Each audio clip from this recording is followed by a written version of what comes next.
ጥያቄ አለ ግን ጥያቄ አለ ይቀጥል። ሁሱ እንዴት አደርክ? ደህና አደርክ? እንዴት ነህ? አለን። ትናንት አንድ ጉዳይ አንስተን በአጋጣሚ ተቋረጠ። እሺ ልጆች አንዴ ታብ ማድረጋቸውን አታቋርጡ። እሺ ታብ ማድረጋቸው ነው። ያው ስለ ኢሳ እያወራን ነበርና ኢሳ አላህ ጅብሪልን ወደሱ በላከ ጊዜ መንፈሱን ላከና መንፈሱን ነፋበት የሚል ርዕስ ይዟል። አንዳንድ ነገር እየነገርከኝ ነበር እና መንፈሱ የተባለው ምንድነው ስንል ጅብሪል ነው አልከኝ። እንደገና ደግሞ ጅብሪል እዛ ወደ መሬም ከሄደ በኋላ ደግሞ ነፋባት የሚል ነገር አለና ያ ደግሞ የነፋባት ምንድነው ሲባል ያላህ ቃል ነው አልከኝ። ያላህ ቃል ነው አላልኩም። ያላህ ቃል ነው አላልኩም። የነፋው ምንድነው ከተባለ መንፈስ ነው። እሱ መንፈስ እኮ የአላህ መንፈስ አይደል? የአላህ መንፈስ አላህ የፈጠረው መንፈስ ማለት ነው። የፈጠረው ኦኬ፣ አላህ የፈጠረው መንፈስ። እሺ አሁን ምንድን መሰለህ ያወራኝ የነበረው መላኢካዎች ነፍስን ለሰው ሲፈጠር ነፍስን የሚዘሩት መላኢካዎች ናቸው ብለህ ነበር። መላኢካዎችም ይዘራሉ፣ አላህም ይዘራሉ። ችግር የለውም። እሺ ስለዚህ አንድን ሰው ወይንም አንድን ፍጥረት በሚፈጥር ጊዜ ለመላኢካዎች የመፍጠርን ስልጣን ሰጥቷቸዋል ማለት ነው። ወይንም የፍጥረት ላይ አስተዋጽኦ እንዲያደርጉ ፈቅዶ ወዶ ሰጥቷቸዋል እያልን ነው ማለት ነው። የመፍጠርን ስልጣን አልሰጣቸውም እኮ። ምንድነው ያለ ነፍስ አንድ ፍጥረት ያለ ነፍስ አይፈጠርም ማለት። ያችን ነፍስ ማን የፈጠራት? መላእክቶች ነፍስን ከአላህ ይዘው መጥተው። ማን የፈጠራትን ነፍስ ነው ያልኩት? አምላክ ነው ወይንስ መላእክ ናቸው የፈጠሯት? አልተገለጸም እዛ ጋር ማን እንደፈጠራት። አይዋ ስለዚህ የመላእኩ ስራ ምንድነው ተገልጿል? አልተገለጸም። አሁን ነፍስን ማን ፈጠራት የሚለውን አልተገለጸም። የመላእኩ ስራ ተልኮ የመጣ መልአክ ነው። ማን የላከው? እኔ ልክ ነህ። ተልኮ የመጣ ነው። ከማን የተላከው? ከአላህ። አይዋ ስለዚህ ከአላህ ተልኮ የመጣ መልእክተኛ ነው እሱ። ስለዚህ ያችን ነፍስ ምን የማድረግ ነው ስራው? እሱ ሰው ሲፈጠር ነፍስን ነው የመዝራት። አይዋ የማንን ነፍስ? የአላህን ነፍስ ከአላህ ተልኮ ይዞ መጥቶ የዘራት። ከዚያ በኋላ ያንን ሰው ማን ነው የሚፈጥረው ወይንም ሰው የሚያደርገው ማን ነው? አሁን ጥያቄ እኔ ምንድነው መሰለ አንድ ፍጥረት በሚፈጠርበት ጊዜ የሚፈጠረው ፍጥረት ወልድ ነፍሷን ከአላህ ይዞ የመጣ መልእክተኛ ነው እሱ። ሰውየውንስ የሚፈጥረው ማን ነው? መልአኩ ነው ወይንስ አላህ ነው? ፍጥረት በሚፈጠርበት ጊዜ መላኢካዎች አስተዋጽኦ እያደረጉ ነው የኔ አባ። ምንም አስተዋጽኦ እንደሌላቸው እያስረዳሁ ነው። ይኸውልህ አሁን መልሰው የነፍሷን ጨረስን።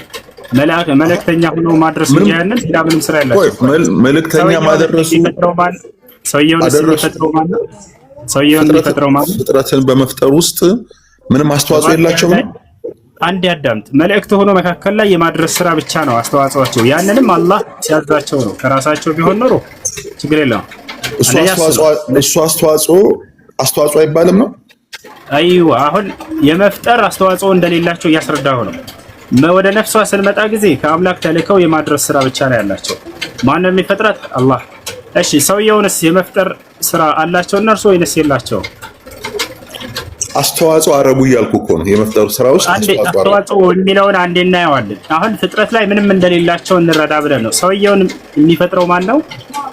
መልአኩ ወይንስ አላህ?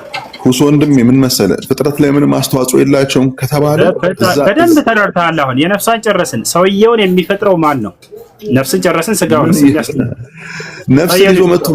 ነፍስን ይዞ መጥቶ መዝራት አስተዋጽኦ አይባልም እንዴ? አይ እኮ ወደሱ እንመጣለን። ይሄንን አምላክ አዟቸው የፈለኩት እኮ እሱ ላይ ነው። እሺ ላዳምጥሽ። እሺ ነፍሷን ይዞ የሚመጣው ማን ነው? መልአኩ ነው። ከማን? ከአላህ። ወጣል አይደል? እሺ ሰውየውንስ የሚፈጥረው ማን ነው? ሰው ሆነ የሚለው ላውራ ስላልከኝ ነው። እኔ ሳውራ ታስቆመኛለህ። አሁን አንተ ጥያቄውን የማትመልስ ከሆነና የራስን ዝም ብለህ እየቀጠልክ ነው አያስኬድም። ሰውየውን የሚፈጥረው ማለት እሺ አንድ ፍጥረት ተፈጠረ የሚባለው ነፍስና ስጋ አንድ ላይ ሲሆኑ ነው አይደል? አይዋ ነፍሷንም ስጋዋንም ማን እንደፈጠራት አሁን ላስረዳህ ብዬ ነው። አሁን ስጋዋን ማን ነው የሚፈጥረው? ሰውየው ፈጠሩ እያልኩ አይደለም። አስተዋጽኦ አድርገዋል በመፍጠር ውስጥ። አስተዋጽኦ ማለት ነው ነፍስን ይዞ መጥቶ አንድ ፍጥረት ላይ መዝራት እኮ ስኮላራ ችግር የለው። አሁን እዚህ ቦታ ላይ ምን መሰለህ አስተዋጽኦ ተብሎ ያንን ትችት ሊያስረሳ የሚችለው የመፍጠርን ስልጣን ቢይዙ ነው እነርሱ። አንደኛ ነፍሷን ቢፈጥሩ ወይንም ሰውየውን ቢፈጥሩ ነው። ያለ ነፍስ ማለት የነፍስና የስጋ ውጤት ነው። ነፍስ ሳይዘራ ያቺ የተፈጠረች ነፍስ ሳትዘራ አንድ ፍጥረት ተፈጠረ ሊባል ይችላል? አይችልም። ችግር የለው። ያንን ሁለቱንም ግን ያስገኛቸው ማን ነው? መልስ። ሁለቱንም ያስገኛቸው አላህ ነው። እሺ ጎበዝ ጃለቀ። ስለዚህ እነርሱ ምንድነው ስራቸው? መላእክቱ ጎበዝ አልከኝ። እኔ ደግሞ ጥያቄ ልጠይቅህ። ነፍስና ስጋን ያዋሃደው ማን ነው? አምላክ አላህ ሱብሓነሁ ወተዓላ። መላእክቶቹ ምን እያደረጉ ነው? እዚህ ጋር ተልከው ከአላህ ዘንድ ተልከው እኮ ምን እያደረጉ ነው? ያችን ዘርተው መመለስ ብቻ እፍ ብለው ነፍስና ስጋን አንድ አገናኙ እና ህይወት ዘር አይደለም። አላህ ነው የሚያገናኘው። እነሱ እፍ ማለት ስራ ብቻ ምንድነው ስራቸው? እነሱ እፍ ማለት አስተዋጽኦ አይደለም ወይ ነው ጥያቄ? ወይ ላሳየህ። ምንም ማለት አይደለም። ከመላእክቶች ውጭ ሰዎች የሚያደርጉታል። እሱን ላስረዳ። ሌላ አያ እሺ እንድትረዳ። እሺ ዒሳን እንውሰድ። ዒሳ ከጭቃ የወፍ ቅርጽን ይሰራል አይደለ? በጣም ጥሩ። እኔ ወደዛ ልመጣልህ ነበር ግን አይኖ ችግር የለውም። ዒሳ ያንን ይሰራል አይደለ? ከጭቃ የሰው ፈጠረ፣ ከጭቃ የወፍ ቅርጽ ፈጠረ። ሰራ ማለት ነው። ፈጠረ ማለት አዲስ ነገር አይደለም። የወፍ ቅርጽ ፈጠረ። ያዝልኝ ይሄን። እሺ ላስረዳ እያልኩኝ አንቀጹን ሳነሳ አትደረብ። እኔ ሳስረዳ መረዳት ነው የምትፈልገው። እሺ ጭቃ ወፍ አልፈጠረም አይደለም። ወፍ ዝንብ አይፈጥርም። ግን የሚለው አንቀጹ አዳምጥ። ምንድን ነው የፈጠረው? ወፍ ከጭቃ ፈጠረ የሚለው እናሳየኝ። ትልቁ ላይ ነው። ክፈት ማስረጃ። እጠብቅሃለሁ። ልብ በሉ። ወፍ ፈጠረ የሚለውን ነው የነገረን የሰው። እኔ ደግሞ ከጭቃ የወፍ ቅርጽ ነው ያልኩት። ታውጣ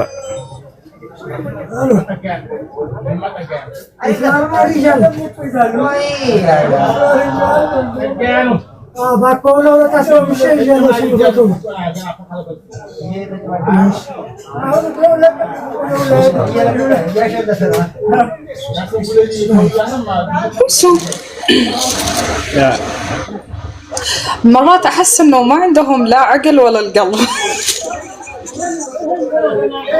مشكلة والله. كذا كانوا يؤذون الأنبياء ما يريدون يحكمون. الله يهديهم. المشكلة إنه من زمان ما بيتغيرون. الله يهديهم بس.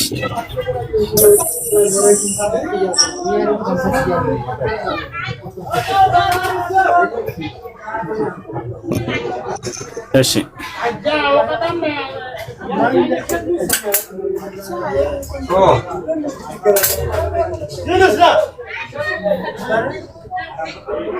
አስገባኝ እያለ ነው። ገብተሃል እኮ ዘለቀ አለ። ይኸው መክፈት ብቻ ነው ቪዲዮውን የሚጠበቅብህ። ይሰማልሽ? ይሰማል። ክፈተው። ሶስተኛው ሱራ ምዕራፍ 49 ክፈተው እስኪ። እኔ አንድ ስልክ ስላለኝ መክፈት አለሽ። እሺ ረመዳን ክፈተለት አንዴ። ረመዳን ይመቻል። እሱ ረመዳን አለክ። መርሐባ። አንድ ታብሌት የለም ትልቅ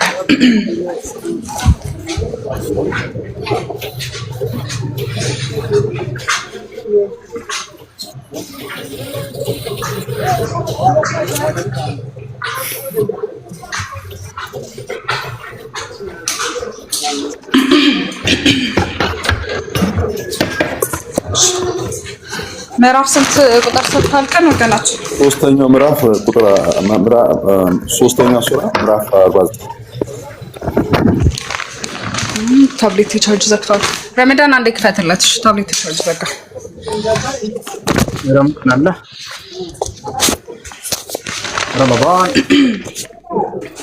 ረመዳን ከሌለ በቃ። እሺ ሙስጠቂም ይመቻል። ሙስጠቂም ሰላም አለይኩም። ወአለይኩም ሰላም ካቱ። ለማውጣት ይመቻል። ፍርጊዛ ምን ሱራ ነው? ንገረው የምትፈልገውን ወልድ። ሶስተኛው ሱራ ሱራ ላይ ኢምራን ሶስተኛው ሱራ ቁጥር ስንት ይወጣል? 49 ቁጥር 49 አባል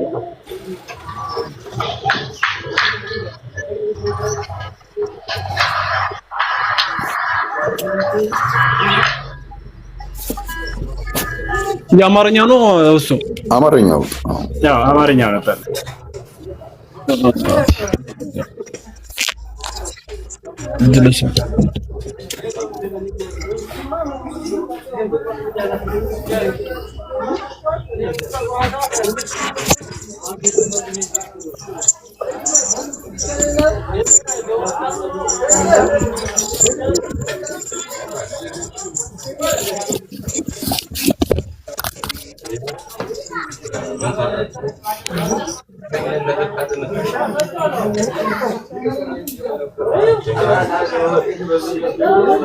እሺ አስወጥተዋል።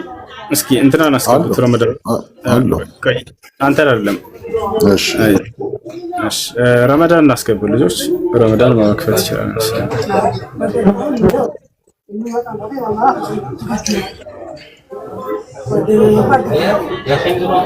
እሺ ረመዳን ክፈትላቸው።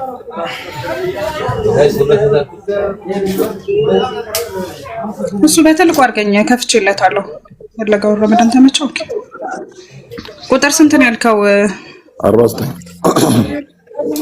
ምዕራፍ 3 ቁጥር 49 ክፈትለት።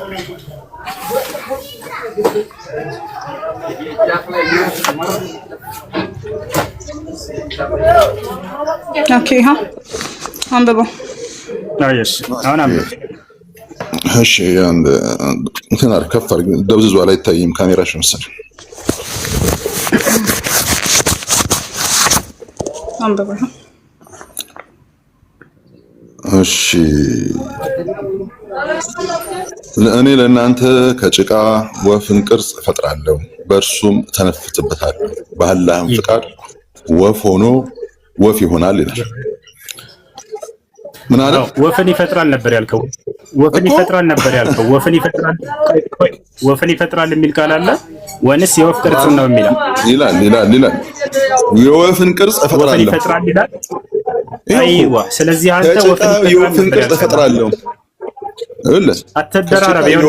ረጋ በለሽ ረጋትለም ወፍን ይፈጥራል ነው የሚለው? የወፍ ቅርጽን ይፈጥራል ነው የሚለው? የወፍን ቅርጽ እፈጥራለሁ በእርሱም እተነፍስበታለሁ። አይዋ ስለዚህ ወፍን ይፈጥራል የሚል የለም አይደለ? ይሄው እያለ እየሰማ የወፍን ቅርጽ እፈጥራለሁ በእርሱም እተነፍስበታለሁ። ወፍን ይፈጥራል ነው ያልከን? ወፍ ይፈጥራል የሚል ቃል አለ እዚህ ጋር ወይንስ የወፍ ቅርጽ ነው የሚለው? የወፍን ቅርጽ እፈጥራለሁ በእርሱም እተነፍስበታለሁ። ስለዚህ ወፍ አዳምጥ፣ ረጋ በል። ወፍ ይፈጥራል የሚል ቃል የለም አይደለ? ያነበብኩልህ መሰለኝ እኮ። ምንድን ነው የፈጠረው? ወፍ ይፈጥራል። ምንድን ነው የፈጠረው? አትደረብ። ይኸውልህ ከኔ ጋር እያወራህ ነው አይደለ? ረጋ በል። ወፍ ይፈጥራል የሚል ቃል አለ አንተ የተናገርከው? አዎ ወፍ ይፈጥራል ይላል። ተመልከት። እሺ ወፍ ይፈጥራል ይላል። ምን አለ? ወፍ የወፍን ቅርጽ እፈጥራለሁ። ወፍ ይፈጥራል ነው የሚለው? የወፍ ቅርጽ ነው የሚለው? የወፍን ቅርጽ እፈጥራለሁ። በጣም ጥሩ። ስለዚህ ይሄ ሰውዬ ምን ብሎ ነበር ቀደም? ወፍ ይፈጥራል ይላል አለ። ላ ወፍ ይፈጥራል የሚል የለም። ታዲያ ምንድን ነው ያለው? ረጋ በል ላስረዳሽ። ረጋ በል እሺ፣ ላስረዳ። እሺ ወፍ ይፈጥራል ይላል ብሎ ነበር። ዋሽቷል ይሄ ሰውዬ። ይሄም እንዲሁ ሌሎችም ሰዎች ክርስቲያን መምህሮች አታዳምጥም? ረጋ በል እየሰማሁ ነው። እሺ ችግር የለም። እሺ ወፍን ይፈጥራል የሚል እሺ يلا انزل تحت يا اخي እሺ ስርዓት ያለው ክርስቲያን መጥቶ በዚህ ላይ መቀጠል ይችላል። እሺ ወፍን ይፈጥራል ብሎ ዋሽቶ ነበር። ለዚያ ነው ውሸቱን ለመደበቅ እየሳቀ ያለው። ነገር ግን ምንድነው የሚለው? የወፍን ቅርጽ ነው የሚለው። ከምን? ከጭቃ የወፍን ቅርጽ ይሰራል። እኔ ለምሳሌ ከጭቃ የወፍ ቅርጽ እሰራለሁ። ታዲያ እዚህ ቦታ ላይ ምንድነው እፍ ይላል መሲሁ። እሺ መሲሁ እፍ ስላለ ትበራለች ወይ? አትበርም። መሲሁ ቀጥሎ ምን አለ? ፈተኩኑ ጠይረን ቢኢዝኒላህ አለ። እዚያም እርሷ በአላህ ፍቃድ በራሪ ወፍ ትሆናለች አለ። አያችሁ አይደለ? የወፍ ቅርጽን እኔም አንተም እንሰራለን አይደለም? ወፍ እኔ ከዛ በላይ ልሰራ እችላለሁ። ዝሆንና ግመል ልሰራ እችላለሁ። እና የወፍ ቅርጽን ይሰራል እንጂ የተባለው እንደ ወፍን ይፈጥራል አይደለም። ገብታችኋል አይደለ? ይፈጥራል የሚለውን ቃል ደጋገመ። ይፈጥራል ማለት እንደ አረበኛ ይሰራል በሚልም ይመጣል ወይም ይቀርጻል። ለምሳሌ አብርሃም ሱረቱል አንከቡት ላይ ጣዖታትን ቀርጸው የሚያመልኩ ሰዎችን ጣዖታትን ትቀርጻላችሁ ሳይሆን ትፈጥራላችሁ ብሎ ይገልጻቸዋል። ኦኬ ፈጣሪ ናቸው ማለት ነው ትፈጥራላችሁ ስለተባሉ ላ አይደለም፣ ፈጣሪ አይደሉም። ነገር ግን ፈጠራችሁ ማለት ነው ማለት ነው ቀረጻችሁ ማለት ነው። ስለዚህ ዒሳ ብንዬ ምንድነው ያደረገው? ከጭቃ የወፍ ቅርጽን እቀርጻለሁ ነው። በራሪ ወፍ ማድረጉ ግን አላህ ሱብሓነሁ ወተዓላ አንድ ቤት አድርገው ያ ነው። ስለዚህ በራሪ ወፍ የማድረጉ ስራ የማን ነው? የአላህ እንደሆነ መሲሁ እዛው ጋር ተናገረ። ፈተኩኑ ጠይረን ቢኢዝኒላህ ከዚያም በአላህ ፍቃድ በራሪ ወፍ ትሆናለች ብሎ ተናገረ ማለት ነው። ይሄ ነው ፈጥሯል እያሉ የሚያጭበረብሯችሁ አንቀጽ ክርስቲያኖች መምህሮቻችሁ ይሄን አንቀጽ ነው። በፍጹም ወፍን ፈጠረ የሚል የለም። አይደለም ወፍ ዝንብ አይፈጥርም አንድ ሰው። አላህ ቃል በቃል በቁርአን ላይ ሲናገር ነው ላሳያችሁ። እነዚያ ከአላህ ውጭ የምትጠሯቸው ዝንብ ራሱ አይፈጥሩም እያለ ይናገራል። ፍጥረታትን አንስተህ ፈጥሯል አከሌ ማለት በፍጹም በቁርአን ትልቅ ወንጀል ነው። ቁርአን ራሱ ነው ይሄንን የሚቃወማችሁ ነው ላሳያችሁ። ሱረቱል ሐጅ መጨረሻው ላይ አምላክ አላህ ሱብሓነሁ ወተዓላ ሲናገር ምን ይላል? ያው ነው ይላል እንዴ ቅርጽን መስራትና ህይወትን ዘርቶ መፍጠር አንድ ነው እንዴ? ቅርጽን እኮ እኔም አንተም የምንሰራ ነው። እኔና አንተ ኢየሱስ ክርስቶስ ያው ነው ስራችሁ ካልከን ትክክል ነህ። እኔም ከጭቃ የወፍ ቅርጽን እሰራለሁኝ እርሱም ይሰራል። ይሄ ነው እሺ። አላህ በቁርአን ላይ ሲናገር ምን ይላል? እናንተ ሰዎች ሆይ አስደናቂ ምሳሌ ተገለጸላችሁ፣ ለእርሱም አድምጡ ይላል። ለሚሰጣቸው ምሳሌ አላህን አድምጡት። እነዚያ ከአላህ ሌላ የምትገዟቸው ዝንብን ፈጽሞ አይፈጥሩም አለ። ያ ሰላም ከአላህ ውጭ ሌላ ማንም ዝንብን ራሱ መፍጠር አይችልም እያለ ነው ቁርአን።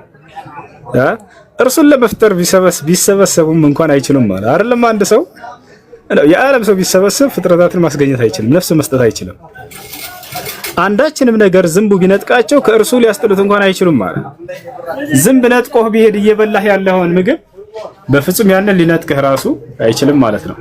እሺ ጥያቄ ያለው መቀጠል ይችላል። ሃይ ኡስታዝ እዚህ ጋር አሁን አሁን እዚህ ጋር ሲጀመር የምትረዳው ነገር ዒሳ አለይሂ ሰላም ከጭቃ እንትንን ፈጠረ ተባለ አይደለ? ወፍን ፈጠረ ተባለና እሱ ፈጠረ ብሎ ከጨረሰ በኋላ ቢዝኒላህ የሚለውን ታዲያ ለምን አስገባ? እሱ ፈጥሮ ከነበረ ቢዝኒላህ ለምን ተብሎ ገባ? አንዳንድ አእምሯችሁን አሰሩት እንጂ ክርስቲያን ወገኖቻችን። ቢስሚላህ ጥያቄ ያለው መቀጠል ይችላል። እሺ ጥያቄ ያለ ከገባችሁት። ሄሎ ማን ነው ስምሽ? ሄሎ አለሽ?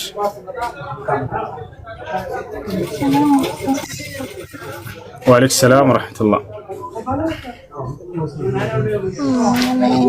ጥያቄ ነበረኝና እሺ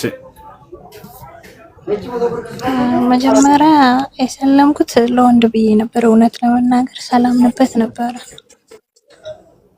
እሺ እና ቤተሰብ ደግሞ በጣም የቄዘር በጣም አክራሪ፣ በቃ ሀገሩ ላይ ራሱ አንድ መስጊድ ብቻ ነው ያለው፣ ክፍለ ሀገር ማለት ነው። እና በጣም አክራሪ ነበሩና አያውቁም። ሰልሜ ሳገባ ማግባቴን ሁሉ አያውቁም ነበር። ከብዙ ጊዜ በኋላ ነገርኳቸውና ከዛ በጣም ወንድሜ በጣም ሃርድ ነበር። እሱ ወደ አሜሪካ ሲሄድልኝ ነው እኔ ወደ ቤተሰብ ሄድኩት። እገላታለሁ ምናምን እያለ ማለት ነው። እዛ ቤተሰብ ጋር ሲሄድ እና እንትን እሱን በቃ ክርስቲያን አደርጋለሁ ምናምን እያልኩኝ ያሳምናቸዋለሁ እንዳይጣሉኝ ማለት ነው። ከዛ እንደዛ እያልኩኝ ሲሄድ በላለሁ ምን እላለሁ። የሆነ ሰዓት ነፍስ አባታቸው ቤት መጣና ተሳለምኩኝ፣ ላለማስመሰል ማለት ነው። እሺ ሲያሳልመኝ ተሳለምኩ። የክርስቲያንም ስጋ እየበላሁ ነበረ። ከዛ ከመቆየት ብዛት ወደ እስልምናው ማምርሬ በቃ እንደዚህ ሳየው አንድና አንድ አላህን ብቻ በቃ በመገዛትና ያለውን እምነት እያወቅኩና እየጠልቅ እየመጣሁ ሲሄድ በቃ መጾምም መስገድም ምን ማለትም ወደ እምነቱ ማክረር ጀመረ እና ይሄ የሰራሁት የበላሁት ስጋና የተሳለምኩት መስቀል እንደው ከዛ በኋላ እንደገና ሻሃዳ መያዝ አለብኝ። እኔ ሻሃዳ ሊያስኩም ከዛ በኋላ ይሄው አሁን 4 አመት 6 ወደ 5 አመት ምናምን ሆነ በቃ ካከረርኩኝ ማለት ነው። ያ ያለፈው ከ2 አመት በፊት። እሺ ከዚያ በኋላ በትክክል ወደ ኢስላም ተመለሰሽ ከልብሽ አምነሽበት እስከ ቀጠልሽ ድረስ ሻሃዳ በሶላት ልጄ እየኖርኩ ነው አልሐምዱሊላህ ወላሂ። ስለዚህ ትክክል ነው። ከዚያ በኋላ በትክክል ሻሃዳ እስከያዝሽ ድረስ ማለት በሶላት ውስጥ የሻሃዳ ቃል አለ ሁሉ። ከዛ በኋላ ለስኩ እህት አዳምጪኝ አንዴ ረጋ በይ እሺ። ቀስ በይ እሺ። ይቅርታ በየሶላቱ ላይ ሻሃዳ እያያሽ ነው። ሶላት ውስጥ ምን የምንለው ቃል አለ? ተህያቱን ስንቀራ ጊዜ አሽሀዱ አን ላ ኢላሀ ኢለላህ ወአሽሀዱ አነ ሙሐመደን አብዱሁ ወረሱሉሁ የምንለው ቃል አለ። እሱ የሻሃዳ ቃል ነው። ይሄን አምነውበት እስከሆነ ድረስ ሰው ላይ ያለው በቂው ነው። እሱ እንደ ሻሃዳ ይቆጠርለታል። ችግር የለም። ስለዚህ ችግር የለውም። አይ ውስጤ ላይ በጣም እየተመላለሰብኝ ስለነበረ ነው። እሺ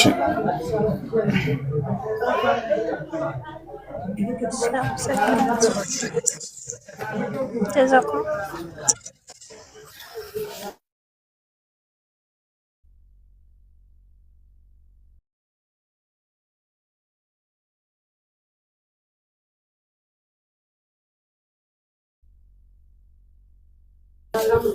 ወያኩም።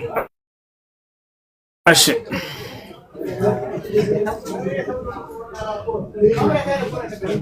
ሌላቸው ነውሮች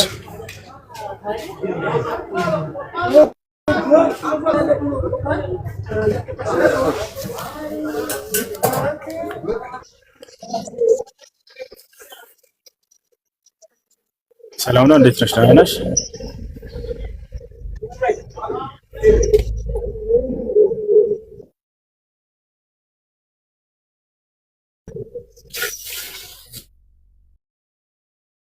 ለነሽ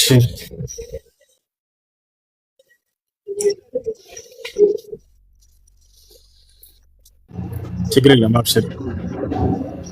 አንዴ ኔትወርክ ላስተካክል። እፎይ ሲያስተምር ኦኬ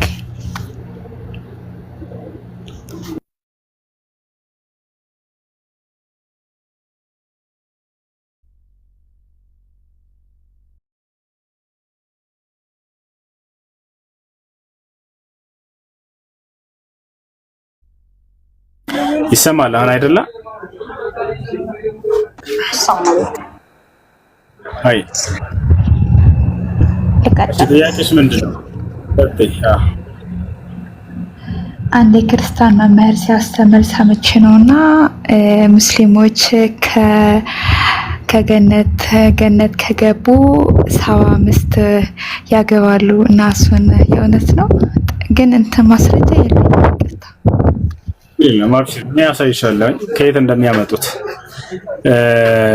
በእኛ በእስልምና አስተምሮ ላይ ትክክለኛ የሆኑ ሐዲሶች አሉ ከነብዩ መሐመድ ሰለላሁ ዐለይሂ ወሰለም በትክክል የተዘገቡ አምላክ አላህ ለነብዩ መሐመድ ሰለላሁ ዐለይሂ ወሰለም ገልጦላቸው እርሳቸው ለትውልድ ያስተላልፏቸው። ከዚያ በኋላ ደግሞ ሰዎች ተነስተው በእርሳቸው ላይ የዋሿቸውና የቀጠፏቸው ውሸቶችና ቅጥፈቶች አሉ። እነዚያን ነገራቶች እንድንጠነቀቃቸው ዘንድ ተቀምጠዋል። ገብተሻል? ተቀምጠዋል። ለምን ስተት እንደሆኑ የእርሳቸው ቃል እንዳልሆኑ ሰዎች እንድጠነቀቋቸው ዘንድ ያስቀምጧቸው። ከነዚያ ያመጡ ከነገሯቸው ንግግሮች መካከል አንደኛው ምንድነው? 72 ሚስት ሰው በገነት ውስጥ ያገባል ማንኛውም ሙስሊም የሚለው ቃል ነው። እሱ ውሸት እንደሆነ አሁን በማስረጃ አውጥቼ ላሳይሽ። ውሸት ነው ወይንም ضعيف ተብሎ ይገለጻል። ውሸት ደካማ የሆነ ተቀባይነት የሌለው ሐዲስ ነው። ተቀባይነት የሌለው የሰዎች ቅጥፈትና ዘገባ ነው። እሱን አሁን በማስረጃ ላሳይሽ አውጥቼ ማለት ነው።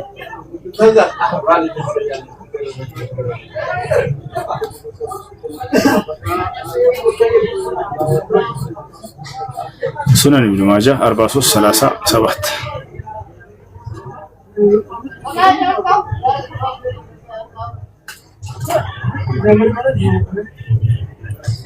ያው እነዚህ ጋር እናገኛለን።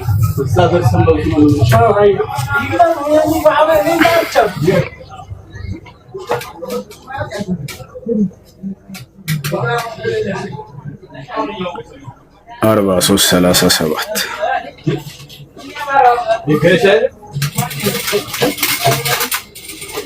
እንግሊዝኛ ታነቢያለሽ አይደል?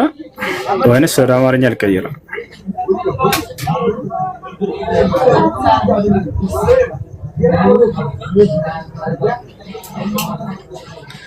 ያና እዚህ ጋር ሱነን ኢብኑ ማጃ ይሰማል 43 ያና እዚህ ጋር ይገኛል።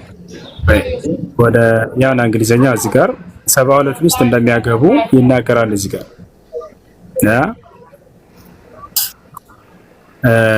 እዚህ ቦታ ላይ ምን ይላል መሰለሽ ሐዲሱ ላይ ما من أحد يدخله الله الجنة إلا زوجه الله عز وجل 72 زوجة 2 من الحور العين و70 من ميراثه من أهل النار እያለ ይናገራል። ከእናንተ አንዳችሁም ሙስሊም ሆኖ ገነት የሚያስገባው የለም በገነት ውስጥ አላህ 72 ሚስትን የሚያጋባው ቢሆን እንጂ ተብሎ ተነግሯል። ነገር ግን የሐዲሱ ደረጃ ሄደሽ ስታይ እዚህ ጋር ضعيف ይላል ይታይሻል። የሐዲሱ ደረጃ ضعيف ደካማና ውሸት የሆነ ሐዲስ ማለት ነው።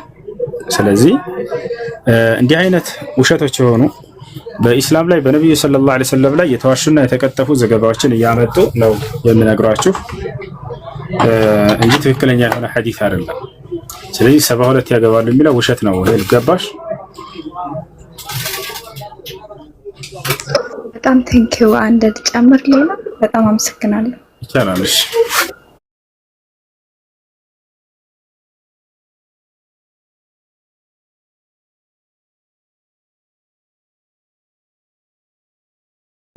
ከጣዖት ከሚያመልኩ ሰዎች ናቸው የወሰዱት የሚል ነው። ምን የሚለው አለ? ከጣዖት ነው የወሰዱት የሚለው የምትጾሙትን ያምጡ። እኛ ማንኛውም ትእዛዛቶቻችንን ከነብያት ትምህርት ነው የወሰድነው። ነብዩ መሐመድ ሰለላሁ ዐለይሂ ወሰለም ትእዛዛቶችን ሁሉ ጠቅልለው ሲናገሩ ወኢነ አላህ አመረ አልሙእሚኒነ ቢማ አመረ ቢሂ አልሙርሰሊን አላህ እናንተን ምእመናኖችን ያዘዛችሁ የቀደሙትን ነብያቶችን ባዘዘባቸው ትእዛዛት ነው። ጾም ከነብያቶች ትእዛዛትና ተግባር ነበረ። እንዲሁም አምላክ ታዲያ አላህ የቱ ጋር ነው ያዘዛችሁ ወደሚለው ስንመጣ ጊዜ አምላክ አዞን እንጂ የምንሰራው እኛ ከጣዖታት ይዘን አይደለም። አላህ በቁርአን ላይ በሱረቱል በቀራ ላይ ሲናገር ያ አዩሃ الذين آمنوا كتب عليكم الصيام እናንተ ያመናችሁ ሰዎች ሆይ እነሆ ጾምን በእናንተ ላይ ግዴታ አደረኩባችሁ ደነገርኩባችሁ ይላል። ማን? አምላክ ራሱ። ታዲያ ይሄ ነገር ባለፉት ነብያቶች ላይ ተደንግጎ ነበር ወይ? ይሄን ተናግሯል ወይ አላህ? አዎ እዛው ሲናገር ያላል ከማ ኩቲበ ዐለ الذين من قبلكم አለ በእነዚያ ከእናንተ በፊት በነበሩ አማኞችን ላይ ግዴታ ተደርጎ እንደነበር እያለ ይናገራል። ስለዚህ ጾምን የያዝነው ከአምላካችን ከአላህ እንጂ ያ አይደለም ማለት ነው።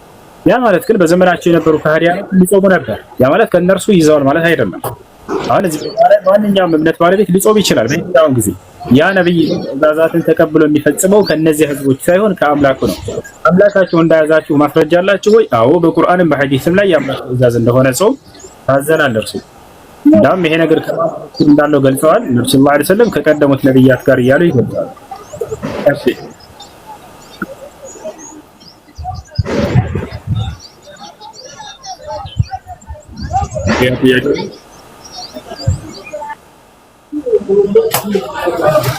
ሌላ ጥያቄ አለሽ?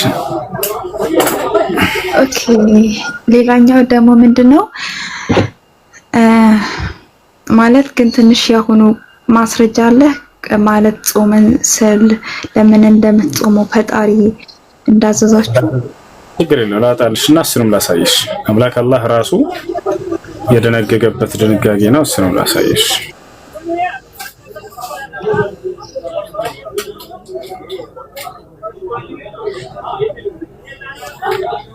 ሱረቱል በቀራ 183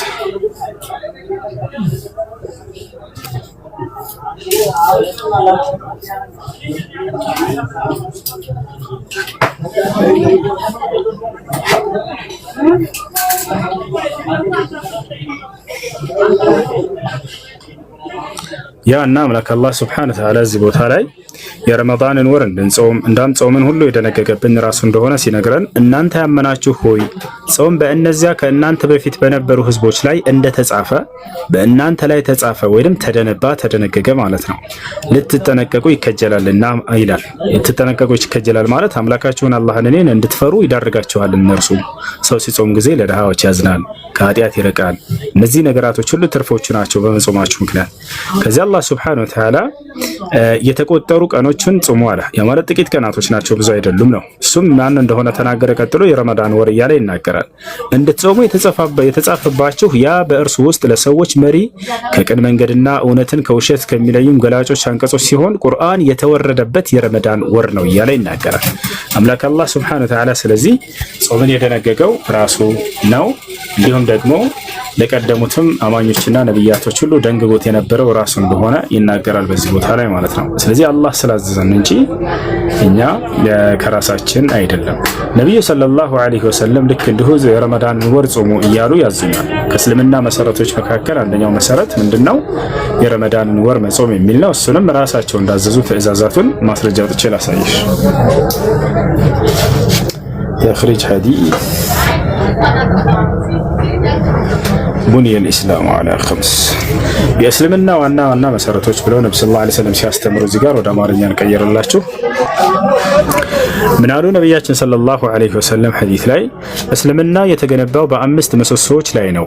አንደኛው ምንድነው? ከአላህ በስተቀር ሌላ አምላክ እንደሌለና ሙሐመድ የአላህ መልእክተኛ መሆናቸውን መመስከር። ሁለተኛስ ጸሎትን መስገድ፣ ሶላትን መስገድ ለማለት ነው።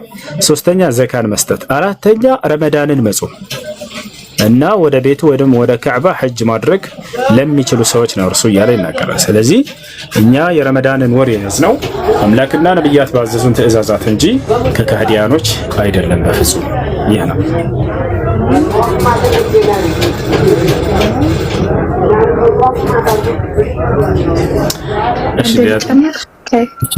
ይቻላል።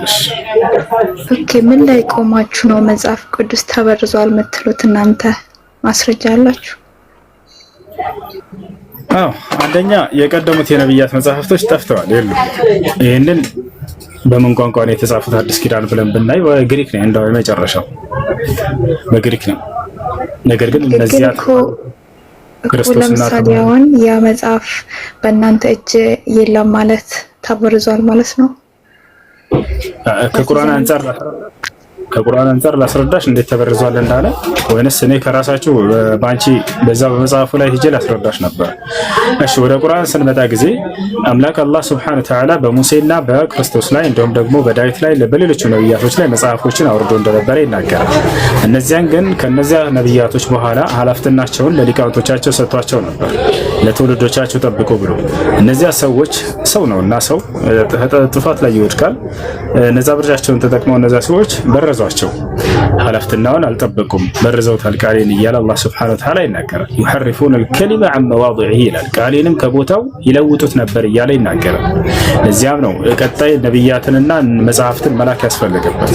አሁን ላይ ቁርአን ላይ ስንመጣ ጊዜ ግን ቀጣይ ነብይ እንዳያስፈልግ አድርጎ አላህ ዘጋው። በቃ ያ ማለት የሚልከውን መጽሐፍ እንደሚጠብቀው ቃል ገባ። ኢና ነህኑ ነዘልና الذكر وإنا له لحافظون አለ። ይሄን ቁርአን አውርጄዋለሁ እኔም ነኝ የምጠብቀው እያለ ቃል ገባ። ስለዚህ መጽሐፉ ከተጠበቀ ትውልድ ሁሉ ይሄንን እውነት ከአምላክ ዘንድ በነብዩ ሰለላሁ ዐለይሂ ወሰለም በኩል የመጣውን አግኝተው መመራት ስለሚችሉ አዲስ ነብይ ሁሉ ቢወጣ አያስፈልግም። አዲስ ነብይ የሚላከው ካለፈው ነብይ በኋላ ሰዎች መንገድን ስተው ከሆነና እንዲሁም ደግሞ መጽሐፋቸውን በርዘው ከሆነ የሚመሩበት መንገድን ካጡ የዛኔ የሚመራቸውን የሆነ ነብይ ያስነሳላቸዋል። ያ ነው። ስለዚህ ባለፉት ዘመናት እነዚያ ሰዎች መጽሐፍቶቻቸውን ሊቃውንቶቻቸው በርዘውባቸዋል። ከዚያ በኋላ እንደገና የአምላክ አላህ Subhanahu Wa Ta'ala ነብያትን በየጊዜው ያስነሳላቸው ነበር። ይሄን ይመስላል። ከበረዛቸው መካከል ምንድነው እንዳው ከተባለ ለምሳሌ የአምላክን ክብርና የነብያትን ክብር ያልጠበቁ ሆነው ታገኛቸዋላችሁ መጽሐፍ ቅዱስ ላይ አንዳንድ ጥቅሶችን ስንመለከት። ነብይ ብሎ ማለት ከአምላክ መልእክትን ተቀብሎ ለትውልድ ወደ ቅኑ መንገድ የሚመራ የሆነ መልእክተኛ ነው።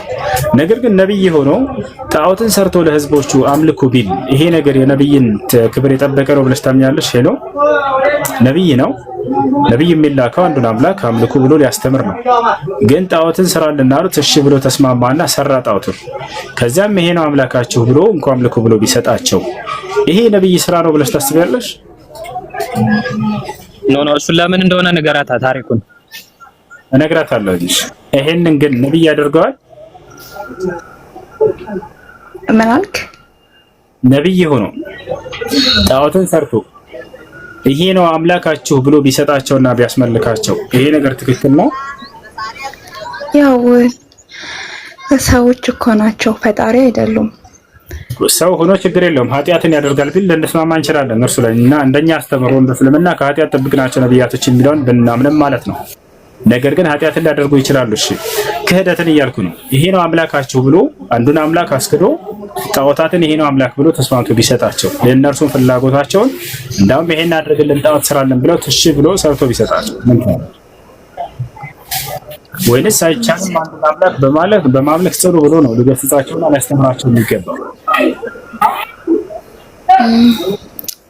ስለዚህ መጀመሪያ የነበረ ከዛም በኋላ እኮ እንትን ብለዋል። መጀመሪያ ላይ ነበረ የስህተቱ ነው አይደለም? መጀመሪያ ላይ እና መጨረሻ ላይ ሳይሆን የነብይ ተግባር ነው ወይ ነው። ነብይ ብሎ ማለት መስዋዕት ከፍሎ ቢሆንም የአምላኩን ሕግና ስርዓት የሚያስጠብቅ ነው። ለበበሉ ኃጢአትን ችግር የለውም ኃጢአትን ያደርግ ይችላል የሚለው እንስማማላችሁ። ያን እንደኛ እንደ እስልምና ኃጢአትን የተጠበቁ ናቸው ብለን ስለምናምን እሱን ሳይሆን አሁን አምላክን ስለማስካድ ነው። ይሄን አምላክን ተውና እያለ ጣዖታትን ሰርቶ ይሄን አምልኮ ይሄን አምላካችሁ ብሎ በግልጽ የሚሰጣቸው ይሄ ነገር ያስኬዳል? የነብይ ስራ ነው? ላ አይደለም። ግን ቆሽ ግን ማለቴ ያንን ያደረጉት እግዚአብሔር ከመረጣቸው በኋላ ነው ወይስ ሳይመረጣቸው ነው? ከመረጣቸው በኋላ። ማስረጃ አሳየኝ። ማስረጃ ላሳይሽ። እግዚአብሔር ነብይ አድርጎ ከመረጠው በኋላ ከዚያ ጣዖታትን ሰርቶ እንዳስመለካቸው ማስረጃ ላሳያቸው።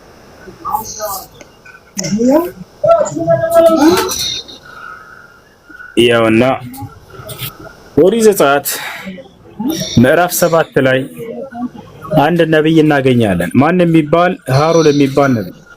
እግዚአብሔር ሙሴን አለው እኔ ለፈርዖን አምላክ አድርጌሃለሁ ወንድምህንም አሮንን ነብይ አድርጌልሃለሁ አለው። የት? ኦሪት ዘጸአት ምዕራፍ 7 ላይ ምን አድርጎታል? ነብይ አድርጎታል። አሮንን ነብይ ነው፣ ልብ በሉ፣ መርጦታል። ቀጥታ አሁን ከ7 ወደ 32 እንሂድ። ኦሪት ዘጸአት ምዕራፍ 32 ላይ እንሂድ። ያው ምን እንዳደረገ ይህ ነብይ ማለት ነው እናያለን። ተመልከቱ። ህዝቡም ሙሴ ከተራራው ሳይወርድ እንደዘገየ ባዩ ጊዜ ወደ አሮን ተሰብስበው ይህ ከግብጽ ምድር ያወጣን ሰው ሙሴ ምን እንደሆነ አናውቅም፣ ተነስተህ በፊታችን የሚሄዱ አማልክትን ስራልን አሉት። አይ አልሰራም ምናምን ብሎ አልገሰጻቸውም፣ አላስተማራቸውም። ነገር ግን ተስማማ። ወዲያው ምን አለ? አሮንም በሚስቶቻችሁ በወንዶችና በሴቶች ልጆቻችሁ ጆሮ ያሉትን የወርቅ ቀለበቶች ሰብራችሁ አምጡልኝ አላቸው። ከዚያስ ህዝቡም ሁሉ በጆሮቻቸው ያሉትን የወርቅ ቀለበቶች ሰብረው ወደ አሮን አመጡለት። ከዚያስ ከእጃቸውም ተቀብሎ በመቅረጫ ቀረጸው፣ ቀልጦ የተሰራም ጥጃ አደረገው። እርሱም እስራኤል ሆይ አለ አሮን፣ ተመልከቱ እነዚህ አለ ከግብጽ ምድር ያወጡህ አማልክትህ ናቸው አላቸው። አላሁ አክበር። አሮንም ባየው ጊዜ መሰዊያውን በፊቱ ሰራ። አሮንም ነገ የእግዚአብሔር በዓል ነው ሲል አወጀ እያለ ይናገራል። ስለዚህ አሮን ምን አደረገ? አምላክ ስራንን ባሉት ጊዜ እነዚህ እስራኤላውያኖች ምንም መገሰጽ የለ መምከር የለ ተው አምላካችሁን አምልኩ ምናምን ላ እሺ ችግር የለውም ማለት ወደ ተቀብሎ ወርቃቸውንና ብራቸውን አቅልጦ ከግብጽ ነፃ ያወጣችሁ አማልክታችሁ ይሄ ነው ብሎ ተናገረ። ተመልከቱ። ከግብጽ ነፃ ያወጣቸው ማን ነው? አንዱ አምላክ ነው። ነገር ግን ይሄ አምላክ ነው ብሎ ሰራላቸው። ይሄ ነው እና አምላክ አላህ Subhanahu Wa Ta'ala ይህ የተበረዘ እንደሆነ በቁርአን ላይ ይነግራል። ይሄን ያደረገው ሰው ሌላ ሰው እንደሆነ ታሪኩን ይገልጽልናል። ሱራ ጣሃ ላይ አላህ فأضلهم السامري ይላል። ታሪኩን ሙሉ አነሳና ሳሚሪ የተባለ ሰውም አሳታቸው አጠመማቸው እያለ ይናገራል ማለት ነው። ሳሚሪ የተባለ ሰው አሳታቸው አጠመማቸው እያለ ይናገራል። ሃሩን እስታዳ ምን ነበር ድርሻው የዛን ከተባለ ወለቀድ ቃለ ለሁም ሃሩን من قبل يا قوم انما فتنتم به وان ربكم الرحمن ሃሩን ምን አላቸው? ጌታቸው አምላካችሁ እርሱ አዛኛው አምላክ አላህ ብቻ ነው፣ እኔን ተከተሉ ፈተቢዑኒ ወአጢዑ አምሪ ትእዛዜን ስሙ እያለ ይገስጻቸው እንደነበር በፍጹም በፊታቸው ቆሞ አስተባበለባቸው። ይሄን አታደርጉም እያለ ከለከላቸው እንጂ በፍጹም ጣዖትን አልሰራም እርሱ ብሎ አላህ Subhanahu Wa Ta'ala የዚህን ነብይ ክብር ጠበቀለት። ይሄን ይመስላል። ሌላ ሎጥ ከሁለት ሴት ልጆቹ ጋር እንደዘሞተና እንዳስረገዛቸው እንዳስወለዳቸው መጽሐፍ ቅዱስ ይናገራል። ይሄን ምን ታያለሽ? ሄሎ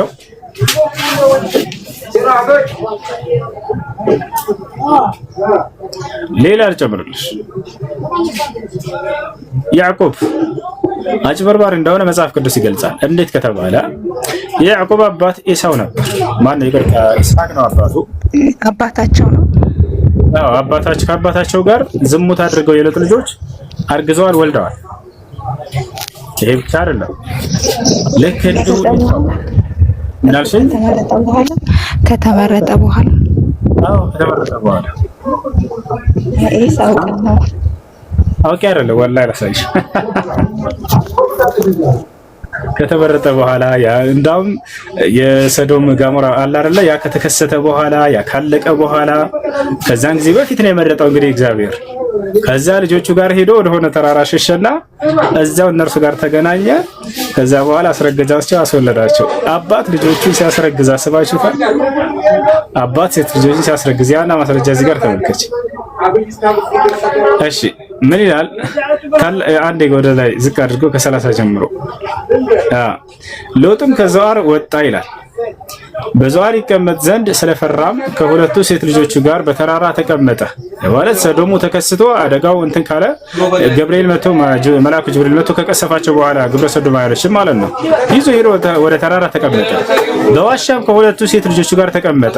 ታላቂቱም ታናሺቱን አለቻት፣ አባታችን ሸመገለ፣ በምድርም ሁሉ እንዳለው ልማድ ሊገናኘን የሚችል ሰው ከምድር ላይ የለም። ከዚያስ አባታቸውን ሊገናኙት ነው።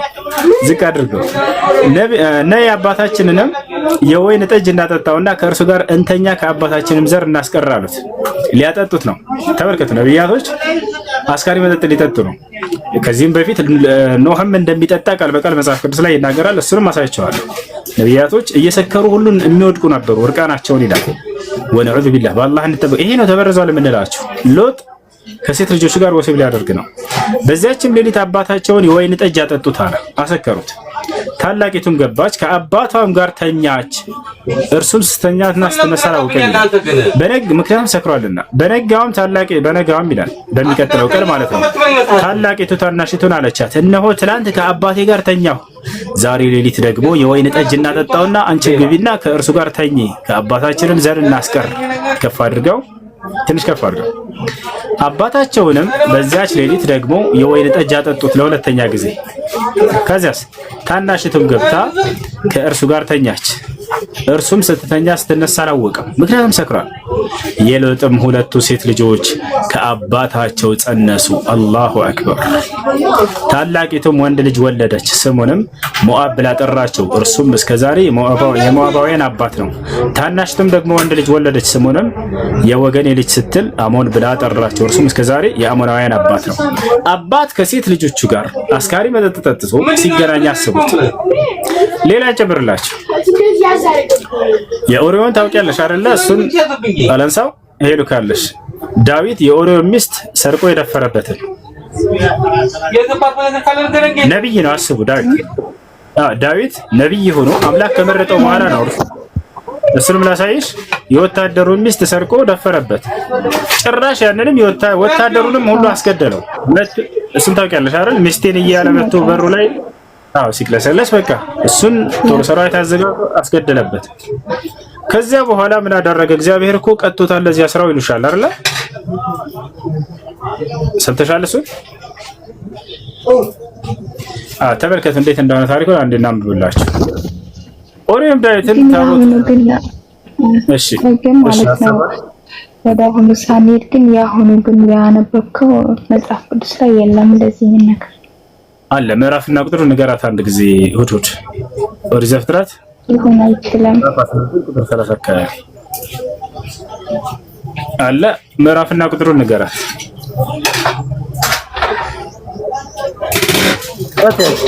ዘፍጥረት 19:30 ከ30 ጀምረሽ እስከ መጨረሻው ያ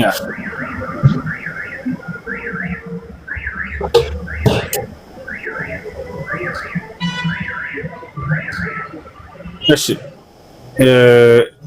ሌላም አለ እንዲህ አይነት ነገራቶች። እንዳጠቃላይ አምላክ አላህ ሎጥን በቁርአን ላይ መጣና አጠራው ከዚህ ሁሉ ተግባር። ወሎጠን አተይናሁ ሁክመን ወዒልማ ይላል። ወኩለን ፈضልና ዐለል ዓለሚን። ሎጥንም ጥበብንና እውቀትን ቸሬዋለሁኝ፣ እርሱንም ከዓለማት ህዝብ አስበልጬዋለሁ በዘመኑ እያለ ይናገራል። ከዓለማት ህዝብ ሰዎች የሚበልጡት ከአምላክ ዘንድ በጽድቅና ነው፣ በውበትና በተክለ ሰውነት አይደለም። ሎጥ ጻድቅ እንደሆነ ቁርአን መጥቶ መሰከረለት። ቁርአን የነቢያትን ክብር ሊጠብቅ የመጣ መጽሐፍ ነው። በእነዚህ መጽሐፍቶች ላይ ክብራቸውን ያረከሳቸውን ማለት ነው። መጽሐፍ ቅዱስን ስታዩት የእነዚህን ጻድቅ ሰዎች የእነዚህን መልካም ሰዎች ክብር ያጎደፈ መጽሐፍ ነው ታገኙታላችሁ፣ ልክ እንዳያችሁት በማስረጃ። ነገር ግን ቁርአን ላይ ብትመጡ እንዲህ አይነት የረከሱ ተግባራትን አታገኝላቸውም። ሌላ ለውጥን ላሳያችሁ። ነብያቶች አምላክ የሚያናገራቸው ቃሉን የሚገልጥላቸው አካሎች አስካሪ መጠጥ እየጠጡ እርቃናቸውን ሜዳ ለሜዳ ሲወድቁ ብታዩ ምን ትላላችሁ? ዛሬ ላይ የሆነ ሰው ጠጥቶ እየተወላገደ እርቃኑን ቢወድቅ ምንድን ነው የምትሉት? ይህ አካል አምላክ የመረጠው ነብይ ነው ማለት ይቻላል። ምን ላሳያችሁ? መጽሐፍ ቅዱስ ላይ አዳጣላቸው ሁዱድ አሁን ኦሪት ዘፍጥረት ላይ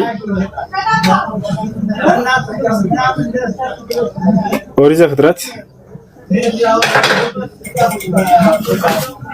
የሆነበት ላይ ያገኘም እንደ ልጅ 9:21 ኦሪት ዘፍጥረት ምዕራፍ 9 ቁጥር 21 ይመቻል። ሁዱድ እንበለኝ እኮ ከፈታው ሁሉ ነው አጥቻለሁ።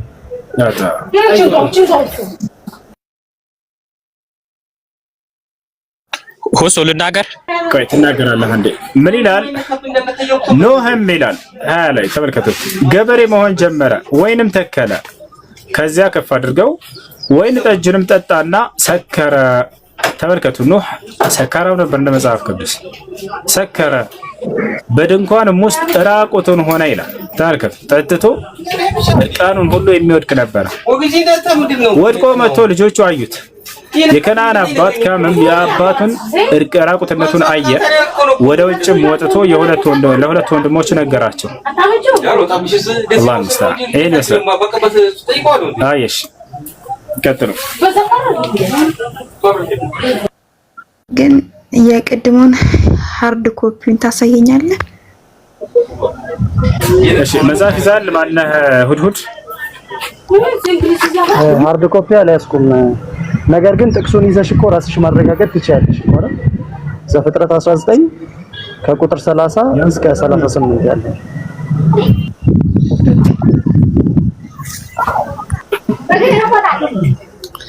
እሺ፣ ጥያቄ ያለው ይቀጥል። ቀጥሉ። እሱ ቀጥልሽ።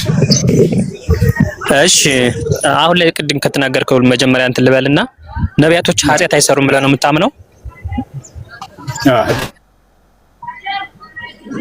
ኦኬ፣ ነቢያቶች ኃጢአት ካልሰሩ የተከለከሉትን ኃጢአት በፍጹም እነሱ ይዳፈሩ። እሺ፣ ነብዩ መሐመድ በጦርነት የማረከውን አባቷን ገድሎ ልጅቷን እንዳገባት ታውቃለህ?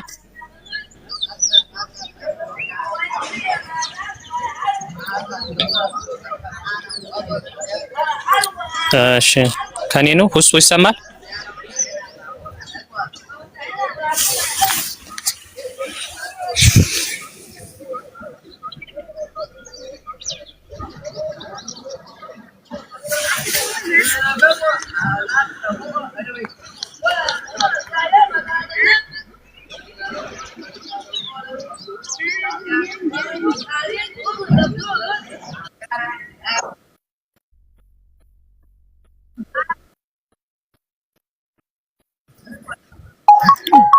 ሄሎ፣ ሰማሻለሁ እኔ? ኦኬ፣ ካኔ ያለው ማለት ነው። ስለዚህ ይሰማል። እሺ፣ አሁን መጣ ኔትወርክ። ማስረጃ ሳይ ትልቁ ላይ ነህ፣ ናክፈተው። ያላ ምኑ ነው የምከፍተው?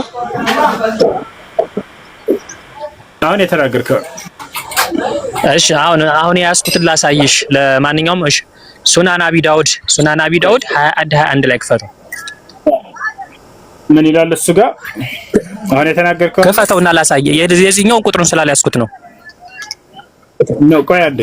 አሁን የተናገርከውን ማስረጃ ክፈትን የተባልከው መክፈት ካልቻልክ እኔ እከፍትልሃለሁኝ፣ እዘዘኝ። የቱ ጋር ነው አሁን የተናገርከው ያለው? ቁጥሩን መጽሐፉ ስላላወቅኩት ነው፣ ግን አለ እንደዛ በትክክል ስላየሁት ነው። እሺ፣ እሱን ይዘህ ስትመጣ ጊዜ እንትን ትላለህ፣ ታሳያለህ። ሱናን አቢ ዳውድ 21 ክፈትሽ። ላይ ምንድነው የምታሳየን? ሌላ በጣም ከዚህኛው የባሰ ማለት ነው። ምንድነው የምታሳየን? ችግር የለውም። አሁን ነብዩ መሐመድ ምንድነው ያደረገ? በጦርነት ሰዓት ላይ አባቷ ሞተ፣ ልጅቷን አገባት። ይሄ ኖርማል ሊያደርገው ይችላል። ግን ደግሞ የባሰው ደግሞ ላሳየው። ሱናን አቢ ዳውድ 21 ክፈትልኝ። ምንድነው የምታሳየን? ንገረን እያልኩህ ነው። ገልጠን ብናነባው አይሻልም እኮ? ሐሳብ እንደ ቅድሙ ውሸትህን እንዳጋለጥልህ በራስህ አንደበት ንገረን። ምንድነው የምታሳየን? እሺ ማሳየ ነገር ምንድነው? እንደዚህ ጸጉር ያበቀሉ እንትናቸው ጸጉር ያበቀለ እነሱ እንዲገደሉ የሚል መጽሐፍ በጦርነት ሰዓት ይመስለኛል የጸጉታቸው ወይም የእንትናቸው ማለት ነው የጾታዊ እንትናቸው አካባቢ ላይ ጸጉር ያበቀለ ተነግረናል። የተጀመረው ርዕስ ምን ነበር? ነቢያቶች ኃጢአት አይሰሩም ብለህ ነው የምታምን? ስለህ አይሰሩም የተከለከሉትን ብለኸኛል። አሳየን፣ ክፈተው። እሱ ሱናን አቢ ዳውድ እሱ ሁድ ክፈተውማ። አንተ መክፈት አትችልም? የምትናገረው ማስረጃዎች አንድ ስልክ ነው ያዝኩት። እሱ አይ ክፈትለት። እሺ እዛ ላይ ስለዚህ ያልከኝ ምንድነው? እዛ ላይ ስለዚህ ያደረጉት ኃጢአት ምንድነው? መግደላቸው። ንጹሃንን ነው የገደሉት። እንዴት ናችሁ? ሰላም ነው? እንደኮ እሱን እኮ ንጹህ አለመሆናቸውና መሆናቸው ንጽህና በምን እንደሚለካ እኮ ክፈተውና እንየውሽ። አሎ ይሰማል ወይ? ሐሳብን ሙግተን አስቀምጥና ከዚያ በኋላ ወደ ማስረጃ ይከፈታል። ችግር የለም። ኃጢአት ማለት ምን ማለት ነው? ኃጢአት ማለት ምንድነው? የተከለከለውን ማድረግ ብለሃል አንተ። ችግር የለውም እሱ። ኃጢአት ምንድነው? ከህገ ልቦና ውጭ የሚደረግ በሙሉ ኃጢአት ነው። መሐመድ እዚያ ጋር ንጹሃንን ነው ወይ የገደሉት? ኃጢአተኛም ቢሆን መግደል ክልክል ነው። ወደሱ እንመጣለን። ንጹሃንን እግዚአብሔር ግደሉ ስላለ እሱን ላሳይህ ነው። ገና ኃጢአተኛው እግዚአብሔር እንደሆነ በማስረጃ ላሳይህ ነው። ግን ከእስላም ያለውን ልጨርስልህ ብዬ ነው መጀመሪያ። እሺ። ስለዚህ አሁን ነብዩ ሰለላሁ ዐለይሂ ወሰለም ንጹሃንን ነው ወይ የገደሉት? እዚያ ላይ ክፉ አድርገውም ሊሆን ይችላል። ግን መስፈርቱ ምንድነው? ጸጉር ያበቀለና ያላበቀለ። ስለዚህ መስፈርቱ ጸጉር ያበቀለና ያላበቀለን ሰው ግደሉ የሚል ነው ያለው እዛ ላይ ማለት ነው። ያለምንም ኃጢአታቸው ያለምንም ጥፋታቸው ማለት ነው አይደል? ሙሉውን እናንብበው። ከሌላ የሆነ ጥፋት ሊያጠፉ ይችላሉ። ግን መስፈርት ያደረጉት ጸጉር ያበቀለና ያላበቀለ። ተመልከቱ ምንድነው የሚሏቸው? ጸጉር ያበቀለና ያላበቀለ ግደሉ ብሏል ብለው ነው የሚነግሯቸው አይደል? ምን ያክል መምህሮቻቸው እናንብበው። ሁሱ እናንብበው፣ በማርያም እናንብበው። ሆድ አንድ ክፈትለት ይመቻል። ያለው ቁጥር እኮ እንደዛ አይልም። ሌላ ርዕስ ነው። 21 አንዴ ላጣልህ። በቃሽ ችግር የለም። ሱነን አቢ ዳውድ ስንት ነው ያልከው? 21 አይ 21 ክፈትለት።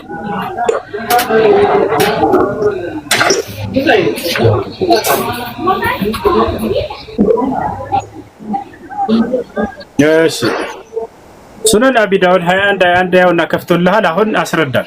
ከፍቷል። ኦ ሶሪ የአይሻ ነው የዚህ። ኦኬ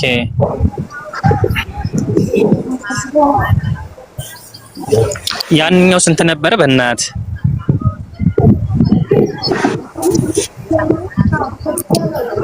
ሶሪ ይቅርታ ሁሱ ጥቅስ ካለመያዝ ነው ይሄ። አብሽር ችግር የለውም ያጋጥም። ስታስታውስ ጊዜ እንትን ማለት ትችላለህ። እሺ ጥያቄ ያለ ይቀጥል። ግን የለም ብለን እሱን በሌላ ጊዜ አመጣዋለሁ። የለም ብለን ምታምን አሁን ያልኩት ሳቢ ብትጠይቀኝ አስረዳህ ነበር ከነ ምክንያቱ ማለት ነው። አሁን እዚያ ቦታ ላይ ለዚህ ነው ያለምንም ጥፋታቸው እንዳው በልቱን ማን ነው ጸጉር ያበቀለና ያላበቀለን ግደሉት አላሉም ነብዩ ሰለላሁ ዐለይሂ ወሰለም። እንዳውም ህፃናቶችን አደራ እንዳትገሉ፣ ሽማግሌ እንዳትገሉ፣ ሴቶችን እንዳትገሉ ብለው ያስጠነቀቁ ጊዜ መቼ ያስጠነቅቁ ነበር መቼ በጦር ጊዜ። ነገር ግን እነዚህ ሰዎች ሊጋደሉ የመጡ ከሃዲያኖችን የተማረኩን ነው ተቷል አይደል? ሊጋደሉ የመጡ ከሃዲያኖች እነርሱ አስመልክቶ ነው የዛኔ ነው እንጂ በሰላም የመጣን ሰው እንደዚህ ግደሉ አይሉም ነብዩ ሰለላሁ ዐለይሂ ወሰለም። ነገር ግን ሰላማዊ የሆኑ ህፃናቶችን ግደሏቸው የሚለው እግዚአብሔር ነው ነው ላሳያቸው መጽሐፍ ቅዱስ ላይ። ስለዚህ ከነቢያቶች አልፎ እግዚአብሔር ኃጢአተኛ ነው በአንተ በመጣው ሚዛን ማለት ነው። ምክንያቱም ንጹሃኖችን የሚገለው ራሱ እግዚአብሔር ነውና ምንም ያላጠፉ ልጆችን ማለት ነው።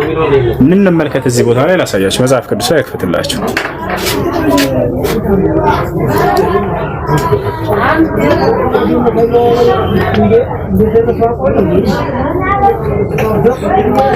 ያውና እዚህ ጋር ቁጥር 6 ላይ ምን ይላል? እግዚአብሔር ምን አለ? ሽማግሌውን፣ ጎበዝን፣ ቆንጆይቱንም ህፃናቶቹን፣ ሴቶችን ፈጽማችሁ ግደሉ። ያ ሰላም ህፃናቶች ጥፋታቸው ምንድን ነው? ሽማግሌ ጭራሽ በሽማግሌዎቹ ጀምሮ እያለ ይናገራል እግዚአብሔር። ሽማግሌን ግደሉ አስባችሁታል? እዚህ ቦታ ላይ ምን ይላል? ቁጥር 7 ላይ እርሱም ቤቱን ምን ይላል? እርሱም ቤቱን አርክሱ፣ በተገደሉትም ሰዎች በአደባባይ ሙሉ ውጡ አላቸው። እነርሱም ወጥተው ከተማይቱ ገደሉ። የማን ነው? ይቅርታ ገደሉ ካለ በኋላ ነገር ግን ምልክቱ ወዳለበት ሰው ሁሉ አትቅረቡ፣ በመቅደስም ጀምሩ አላቸው። በቤቱም አንጻር ባሉ ሽማግሌዎች ጀምሩ አላቸው። አይ ይሄ እኮ ትንቢት መጽሐፍ ላይ ነው እንደው ዝም ብሎ አድርጉ እያለ ትእዛዛት አይደለም እንዳይሏቸው። ያው ቀጥታ ትእዛዙን ፈጽመውታል። ከታች ገለዋል እየሄዱ የእርሱን ትእዛዝ ሰምተው። ይሄ ብሉይ ኪዳን ነው በነገራችን ላይ ይሄ ብሉይ ኪዳን መጽሐፍ ነው። በብሉይ ኪዳን በዛ በነበረበት ዘመን በብሉይ ኪዳን ጊዜ የነበረው አምላክ ነው በአዲስ ኪዳንም ያለው ወይንስ ሌላ አምላክ ነው? ይኸውልህ እዛ ጋር የነበሩ ሰዎች በመንፈሳቸው መንፈስ ቅዱስ ስለተለያቸው በስጋ የሚመሩ ናቸው። ሳሚ ስለ ሰዎቹ አይደለም የጠየቀው። አምላክማ አንድ ነው፣ አምላክ አንድ ነው። ስለዚህ ግደሉ እያለ የነበረው በብሉይ ኪዳን፣ በአዲስ ኪዳን ዛሬ የምታመልከው አምላክ ራሱ ነው ግደሉ ሲል የነበረው አይደለ? ሲያስገድል የነበረው ስጋዊ ሰዎች ስለነበሩ ነው። እነሱ በስጋ ብቻ የሚመሩ መንፈስ ቅዱስ የላቸውም። ሳሚ ስለ ሰዎቹ አይደለም ጥያቄ፣ ስለ አዛዡ ነው።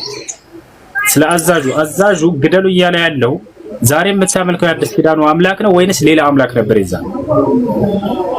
አምላክ አንድ ነው በብሉይም በአዲስም፣ ግን ህጎች ይወጣሉ። ገብቷል? ስለዚህ ግደሉ ሲል የነበረው ዛሬ የምታመልከው አምላክ ራሱ ነው ማለት ነው፣ ሌላ አይደለም።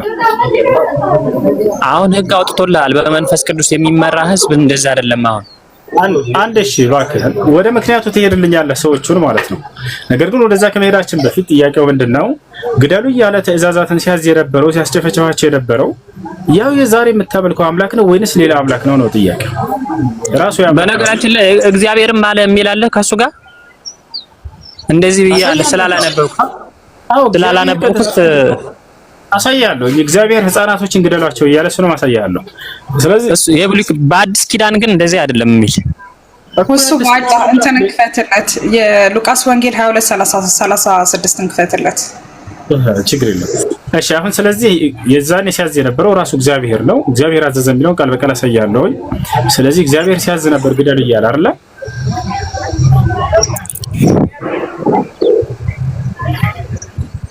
እሺ እኔ አሁን እሱ መጽሐፍ ስላላነበብኩት ይቅርታ አድርግልኝና እግዚአብሔር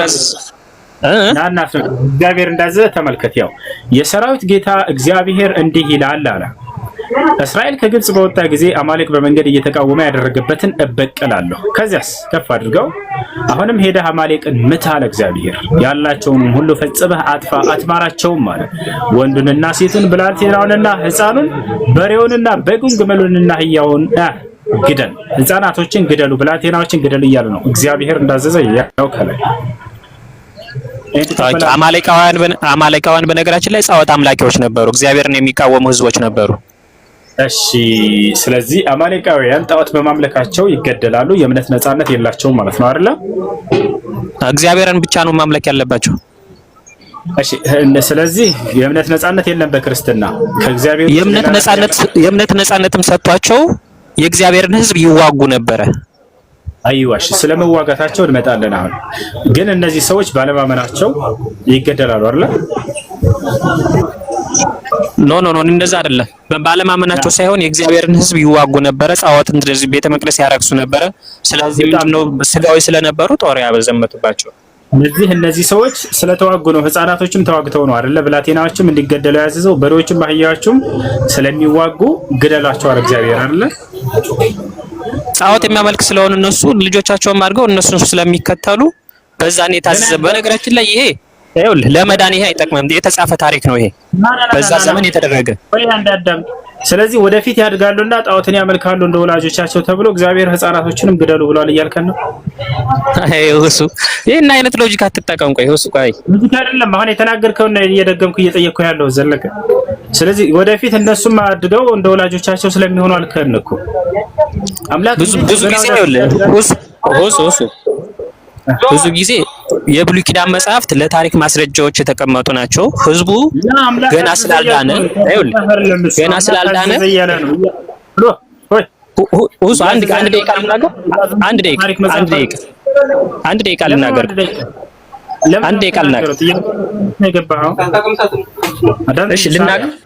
እሺ አሁን የተናገርከው ንግግር ምንድነው? ወደፊትም አድገው እኮ እነዚህ ህፃናት ልጆች እንደ አባቶቻቸው ጣዖት አምላኪ ነው የሚሆኑት፣ ስለዚህ ይገደላሉ አልከ። የኔ ሐሳብ ነው እሱ የኔ ሐሳብ ነው። እሺ አንተ ሐሳብ ስለዚህ ስህተት ነው ተሳስተሃል ወይስ ትክክል ነው? እኔ ተሳስቼ ሊሆን ይችላል ግን መሰረቱን ላስረዳ አንዴ እሱ የብሉይ ኪዳን ሰዎች ስላልተጠመቁ ይኸውልህ ሰው እሺ ጥቅሱን መሰረት ህፃናቶችንና ብላቴናዎችን እግዚአብሔር ግደሉ ያለበትን ምክንያት አስረዳ። ጥቅሱን መሰረት አድርግ። አይ እሺ እሱን አላነበብኩትም ታሪካዊ ስለሆነ እሱን ማወቅም ይኸውልህ እሱን የማወቅም እንትን ብዙም ለመዳን አይሆንም። እሺ ስለዚህ እዚያ ቦታ ላይ ግደሉ ያለው እግዚአብሔር ህፃናቶችን ምን አጥፍተው ነው? እሱን ታሪኩን አንብቡ። ለመዳን ይሄ የዘላለም ህይወት ለማወርስ እሱን ማወቅም አለማወቅም የሚጠንጥን የሚል ነገር የለም። ጨፍጭፉና ግደሉ የሚል አምላክ የማዳን አቅም የለውም። ይሄን ክርስቶስ ነው የመሰከረው። ምን ትላለህ?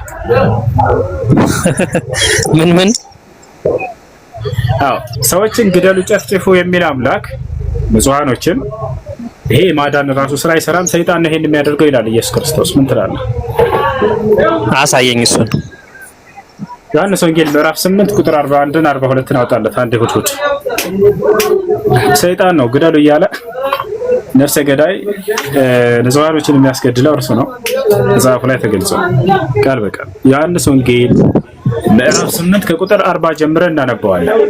ነገር ግን አሁን ከእግዚአብሔር የሰማሁትን እውነት የነገርኳችሁን ሰው ልትገድሉ ትፈልጋላችሁ፣ አብርሃም እንዲህ አላደረገም ማለት። በነገራችን ላይ እዚህ ጋር ኢየሱስ ክርስቶስ እኔ ሰው ነኝ ብሎ የተናገረበት ቦታ ነው። ሊገሉት በመጡ አይሁዶች ላይ እየተናገራቸው ነው። ቀጥሎ ምን አለ? እናንተ አላቸው አይሁዶች የአባታችሁን ስራ ታደርጋላችሁ አላቸው። ስራው ምንድነው? መግደል ማለት ነው። ገብታችኋል? አባታችሁ ያለው ማን ነው? ዲያብሎስ ነው። ሊናገር ነው ወደታች። እናንተ ግን የአባታችሁን ስራ ታደርጋላችሁ አላቸው። እኛስ ከዝሙት አልተወለድንም። አየህ፣ አንተ በዝሙት የተወለድክ ነህ እያሉ አይሁዶች እየተናገሩት ነው። እኛስ ከዝሙት አልተወለድንም፣ አንድ አባት አለን፣ እርሱም እግዚአብሔር ነው አሉት። ኢየሱስም እንዲህ አላቸው፣ ልብ በል እግዚአብሔርስ አባታችሁ ከሆነ በወደዳችሁኝ ነበር። እኔ ከእግዚአብሔር ወጥቼ መጥቻለሁና እርሱ ላከኝ እንጂ ከራሴ አልመጣሁምና። ንግግሬን የማታስተውሉ ስለምንድን ነው? ቃሌን ልትሰሙ ስለማትችሉ ነው። አሁን በደንብ አስተውሉ። እናንተ ከአባታችሁ ከዲያብሎስ ናችሁ፣ የአባታችሁን ምኞት ልታደርጉ ትወዳላችሁ። እርሱ ከመጀመሪያው ነፍሰ ገዳይ ነበርና አለ። ያ ሰላም! ነፍሰ ገዳይ ማን ነው? ዲያብሎስ ነው ማለት ንጹሃኖችን ያለምንም ጥፋታቸው የሚገድል ዲያብሎስ እንጂ አምላክ አይደለም። ስለዚህ ይህ ነፍሰ ገዳይ የሆነ አካል ያድናል ማለት የማይሆን ነው። ገዳይ እንጂ አዳኝ አይደለም። እና ይሄን ይመስላል።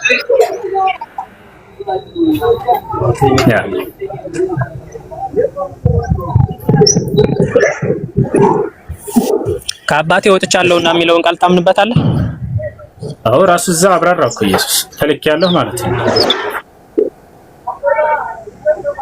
ከአባቴ ወጥቼ መጥቻለሁና የሚለውን ታምንበታለህ? አዎ እዛው ራሱ ኢየሱስ አብራራው። ወጥቼ መጥቻለሁ ማለት ተልኬያለሁ ማለት ነው።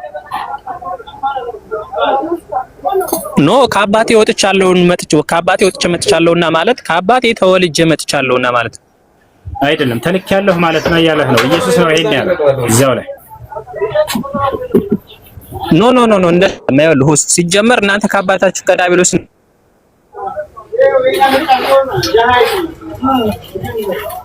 ናችሁ ስላቸው እኛ ከዝሙት አልተወለድንም፣ ከኃጢአት የተወለደ ነበር የሚሞት። ገብቷል? እኛ ከአባታችን ከዝሙት አልተወለድንም አሉ። ለምንድን ነው እንደዚህ ያሉት? እዛው ተርጉመው ራሱ ኢየሱስ ተረጎመው። ከአባቴ ወጥቼ መጥቻለሁ እርሱ ልኮኛል አለ። ወጥቼ መጥቻለሁ ማለት ልኮኛል እያለ እየነገራቸው ነው። መልእክተኛ መሆኑን እየተናገረ ነው። ይሄ ነው። አሁን እዛው ቦታ ላይ ሐሳቡ ምንድነው? ነፍሰ ገዳይ እንደሆነ ዲያብሎስ አምላክ በፍጹም እንደዛ እንዳልሆነ ይናገራል። ነገር ግን አምላክ ገዳይ እንደሆነ መጽሐፍ ላይ ያሳየነ ህፃናቶችን፣ ብላቴናዎችን። ስለዚህ ይህ የዲያብሎስ ይሄ ምስክር ይሄ በነገራችን ላይ ላልከው ቃል ልሆስ በትክክል ስናወራ አሁን ያልከው ቃልና የዚህኛው መጽሐፍ ቅዱስ ዮሐንስ ወንጌል ላይ ሉቃስ ላይ ያመጣው አሁን ዮሐንስ ላይ መስለኝ ያመጣው ለዛኛው ላልከው ቃል ምንም የሚደግፈው ነገር የለውም። ዲያብሎስ ከጥንትም ዲያብሎስ አስረዳ እንደማይደግፈው ይገርም። ለምን? ምክንያቱም ነቢያቶችን የገደለው ያ ሰይጣንን ነው እንደዛ ያለ። ነቢያቶችን ላኩኝ፣ ብዙ ነቢያቶች መጡ፣ እነሱንም ገደላቸው። ነገር ግን አንዱን ልጅን ያፈሩት ይሆናል።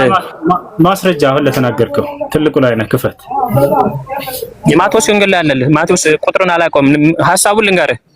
ነቢያቶችን ላኩኝ እነሱንም ገደላችኋቸው፣ ነገር ግን አንድ ልጅን እሱን ታፍሩታላችሁ ብዬ ልልክ ማስረጃ እያወጣን ባታወራ ከሆነ ትሰራለህ እንዴ? ከቀደም ጀምረህ ምንም ማስረጃ ያለህ ለምታወራው ማቴዎስ ወንጌል አንብበው፣ ችግር የለውም። ይሄን ታገኘዋለህ። መጽሐፍ ቅዱስ የሚያነብ ያውቀዋል።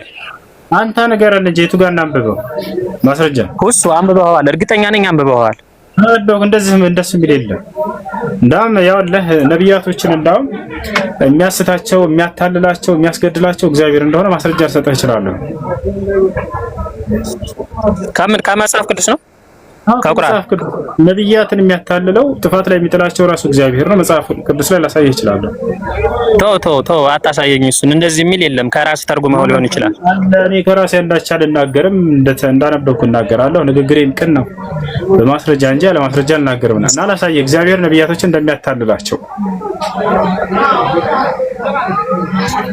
ይሄ መጥፎን እየነቀስክ አይደለም ማውጣት፣ ለትምህርት ለእውቀት የሚሆነውን ነገር ኢየሱስ ክርስቶስ በወንጌል በእንጅል ታምናለህ?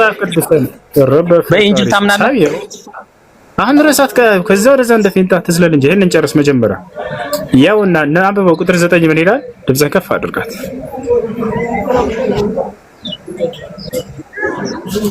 ድምፅህን ከፍ አድርጋት ሳሚ። 9 ላይ ያለውን ነው? አዎ 9 ላይ ያለውን ያለው ነብይም ቢታለል ቃልንም ቢናገር ያንን ነብይ ያታለለው እኔ እግዚአብሔር ነኝ፣ እጄንም በእርሱ ላይ እዘረጋለሁ፣ ከሕዝቤም ከእስራኤል መካከል አጠፋዋለሁ። አላህ ነቢያቶችን የሚያታልለውና የሚያጠፋቸው የሚገላቸው እግዚአብሔር ነው። አሜን ነው። ይሄን ነቅሶ ማውጣት አይደለም። ይሄን ትልል ይችላል። እግዚአብሔርን ሐሳብ ማንም የሚያውቅ የለም።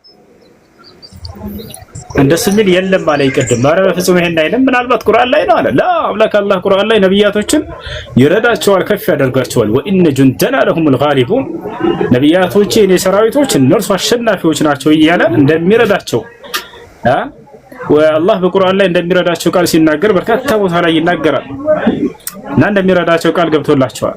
ነገር ግን አላህም እኮ ይላል እንደዚህ ሁሱ የማጠም እኔ ነኝ፣ አዳምን የሚያጠመምኩት እኔ ነኝ ይላል እኮ እሱ። አሁን አላህ ያጠማል ማለት ነው። ማስረጃ ያሳየን። አዳምን ያጠመምኩት እኔ ነኝ ያለበት ቁርአኑን በሙሉ ሴቭ። እኔ እኮ ኡስታዝ አይደለሁ ሁሱ። ቆይ እንጂ ተረጋጋ። ሐሳቡን በእርግጠኝነት ያልኩትን ታውቀዋለህ። ምንም ማድረግ አይቻልም። ክርስቲያኖችን ለምታየት ለሚናገረው ዝም ብሎ ይቀደዳል። ምንም ማስረጃ የለውም ስለራሱ መጽሐፍ ስለኛ መጽሐፍ። ስለዚህ ጊዜ ማጥፋት ነው የሚሆነው። እኔ ግን ለምናገረው እየደነገጠ እያሳየሁት ነው። ኧረ በፍጹም እግዚአብሔር እንደዛ አይልም እያለ እያሳየሁት ነው። እሺ ግምታዊ ነገር አትናገሩ። ሃይማኖት ላይ በራሳቸው እምነትም ላይ ቢሆን ማለት ነው፣ በራሳቸው ሃይማኖትም ላይ ቢሆን ግምታዊ ነገር አትናገሩ። ለምትናገሩት ነገር ማስረጃ ማምጣት የምትችሉት ሲሆን ጊዜ ነው መናገር ያለባችሁ። እኔ በድፍረት የሆነ ነገር ተናግሬ የሌለኝን ነገር በጣም አፍርበታለሁ፣ አልናገረውም። ማስረጃ ሳልይዝ ማለት ነው። ለዚያ ነው አውጣ እስኪ ስትለኝ ወዲያው እያወጣሁኝ ማሳይ። እሺ ከላይ ጋዚ ሰላም አለይኩም ሰላም ወራህመቱላህ። እንዴት ነህ? አላህ አልሐምዱሊላህ። ምናልባት በውስጥ ላናግርህ ይቻላል ከቻልክ ማለት ነው። አይ ይቻላል። እሺ መራባሽ ቦታ ከያዝኩ ወርዳለሁኝ። ከውጭ አዳምጣለሁ። መርሐባሽ። ሰላም ወራህመቱላህ። እሺ ሄሎም ስላለች ቅድም አንድ ጥያቄ ተነስቶላት የነበረው ይሄ የሎጥ ታሪክ ላይ ሎጥ ከልጆቹ ጋር እነዛ ግንኙነቱን አድርጎ ልጆቹ ተወለዱና ከዛ በኋላ ዘሩ ቀጥሏል አይደለ? ምክንያቱም የሞዓባውያንና ሁለቱ ልጆች ዘራቸው ቀጥሏልና ሁሉም ሰው አልቋል ከተባለ ከዛ በኋላ ልጆቹ ድጋሚ ከእናታቸው ጋር ግንኙነት አድርገው ነው የተባዙት። ምንም የሚገልጽ ነገር የለም እዛ ላይ ማለት ማንም የለም ይላል።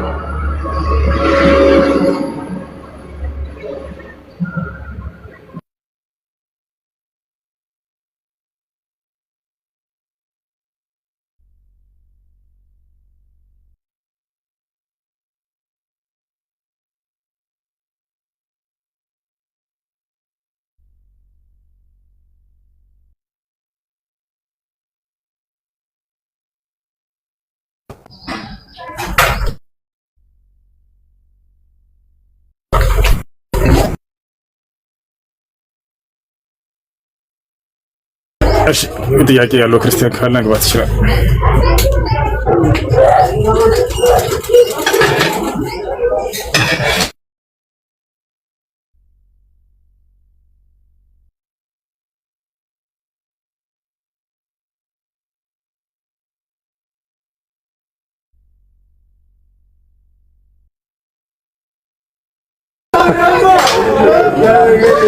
ሰዲዲ ሰይዲ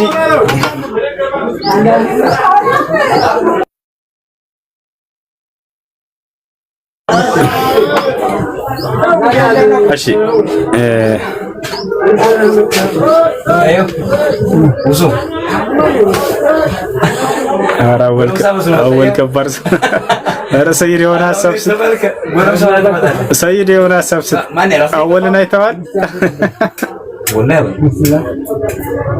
سيد أعطينا رأيك في صديقنا أول እሺ ጥያቄ ያለው መቀጠል ይችላል። ክርስቲያኖች እንዳቀሩ ያለ እሱ ግን ብዙውን ጊዜ ክርስቲያኖች ስለዚህ ስለ ግድያ ምናምን ነገር በሚነሳበት ሰዓት ብሉይ ኪዳን ነው የሚል እንትን ያነሳሉ። ማለት ላይክ ጥቅሱን ለማፍረስ ይሄ እኮ ብሉይ ኪዳን ነው ምናምን ነገር የሚል ጥቅስ ያነሳሉና የሉቃስ ወንጌል 22:36 ላይ ኢየሱስ ክርስቶስ ያላችሁ ነገር በሙሉ ሽጣችሁ ሰይፍ ግዙ፣ ሁለት ሰይፍ ግዙ፣ ኢቨን እንኳን ከሌላችሁ ልብሳችሁንም ቢሆን ሽጣችሁ ሰይፍ ግዙ ይላልና ሰይፉን ዳቦ እንዲቆርጡበት ነው ግዙ ያላቸው። አይደለም ኢየሱስ ክርስቶስ ሰይፍ ግዙ ብሏል። ሰይፍ ግዙ ያላቸው እንግዲህ ሽንኩርት መክተፊያ አይደለም፣ ወይንም ደግሞ ድንች መቁረጫ አይደለም። ነገር ግን ሰው እንዲቆርጡበት ነው። ሰውም ቆርጠውበታል ወይ ታዲያ በተግባር ሐዋርያቶችስ እንዴት ተረዱት? ትክክለኛ ሰይፍ እኮ አይደለም ይሏቸዋል። መጽሐፍን ለማለት ነው ይሏቸዋል። ትምህርትን ለማለት ነው ይሏቸዋል። መምህሮቻቸው እንዴት እንደሚሸውዷቸው። እሺ ከእናንተ በላይ የክርስቶስን ንግግር የሚረዳው ሐዋርያቶች ናቸው ወይስ እናንተ ብላችሁ ቄሶቻችሁን ጠይቋቸው። ያለምንም ጥርጥር ሐዋርያቶች ናቸው የሚረዱት አይደለ? ታዲያ ሐዋርያቶቹ ሰይፍ ግዙ ሲላቸው ምንድነው የገዙት ከተባለ ጎራዴ ነው የገዙት። ጎራዴ ሰይፍ ልብ በሉ። ምንድነው የገዙት? ጎራዴ። ምን የሚቆርጥ ሽንኩርት ምናምን ላ ሰው የሚቆርጥ ጎራዴ ቆርጦ ያውቃል ወይ የገዙት ሰይፍ ካላችሁ? አዎ ከካህናት አለቆች አንደኛውን ጴጥሮስ መዘዘና ጆሮውን ቆረጠው በያዘው ሰይፍ። በያዘውም ሰይፍ ይላል ቃል በቃል ጆሮውን ቆረጠው ይላል። ስለዚህ በመጽሐፍ ቅዱስ ነው የቆረጠው? መጽሐፍ ነው ብለው የሚሸውዳችሁ ላ የቆረጠው ሰው የሚቆርጥ የሆነ የገዛው ሰይፍ ክርስቶስን የተረዳው ታላቁ የእርሱ ተማሪው ጴጥሮስ እና እሱ ነው ከማን በላይ የተረዳው ነው። ተመልከቱ፣ ጎራዴ ነው የገዛው ቀጥታ። እሺ ያውና ሰይፍ ግዙ ከሚለው ጀምራ አወጣላቸው አንድ ጊዜ ሰይፍ ግዙ የሚለውን አንዴ ልንገርና ምዕራፍ ነው አወጣላቸው።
سلا حلال الناس سلا حرام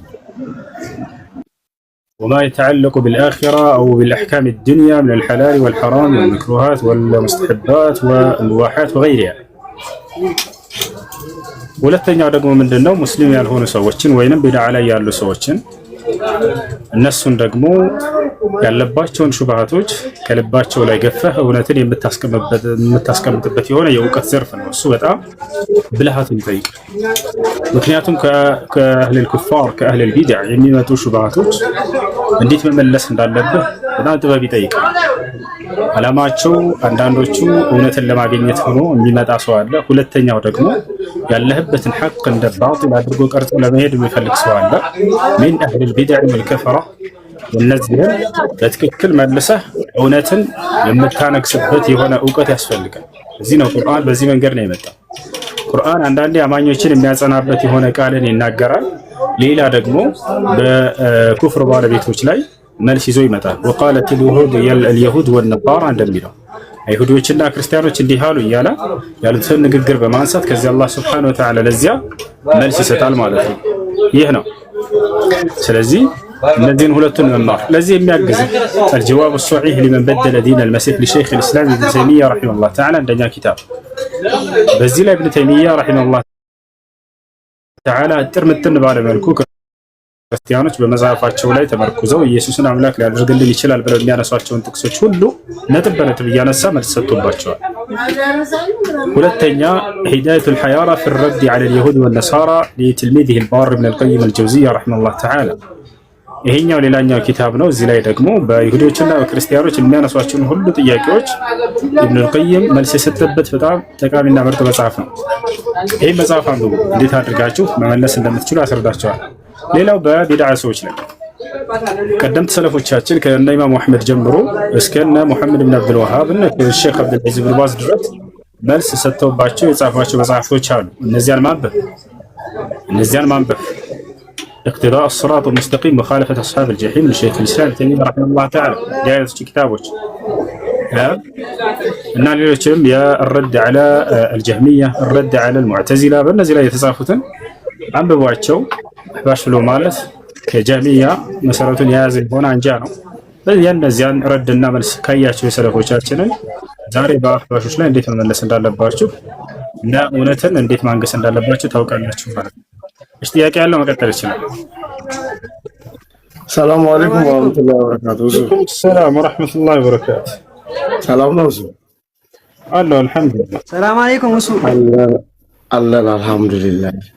እኔ እሱ በጣም ነው የምወድህ ወላሂ። ይኸው የአላባ ልጅ ነኝ፣ የምኖረው ሳውዝ አፍሪካ ነው።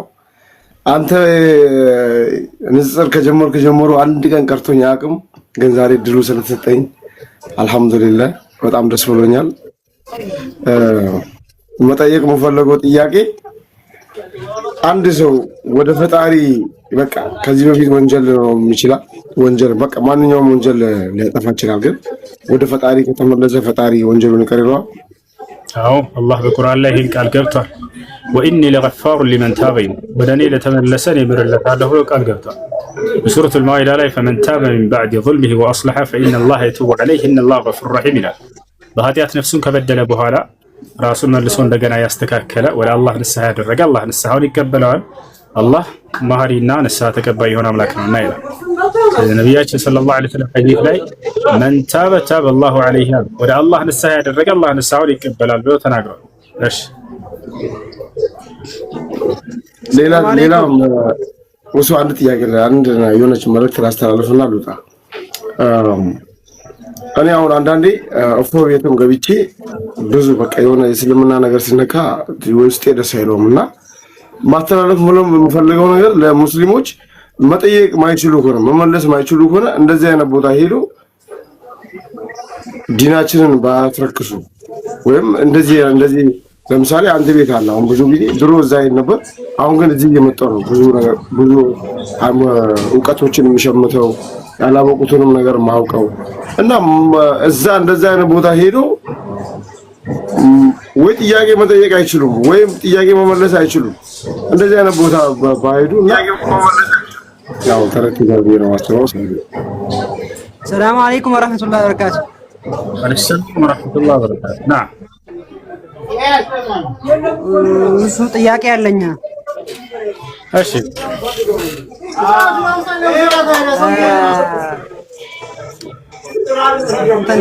ከጓደኛዬ ጋር ማለት ነው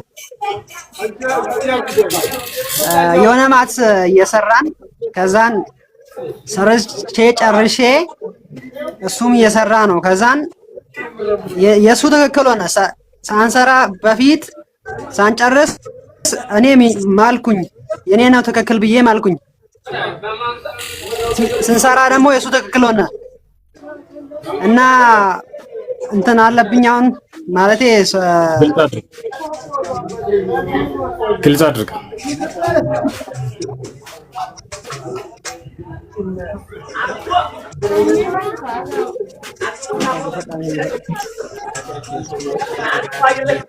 ሳንሰራ በፊት ማልኩኝ የኔ ነው ትክክል ብዬ ማለት ነው።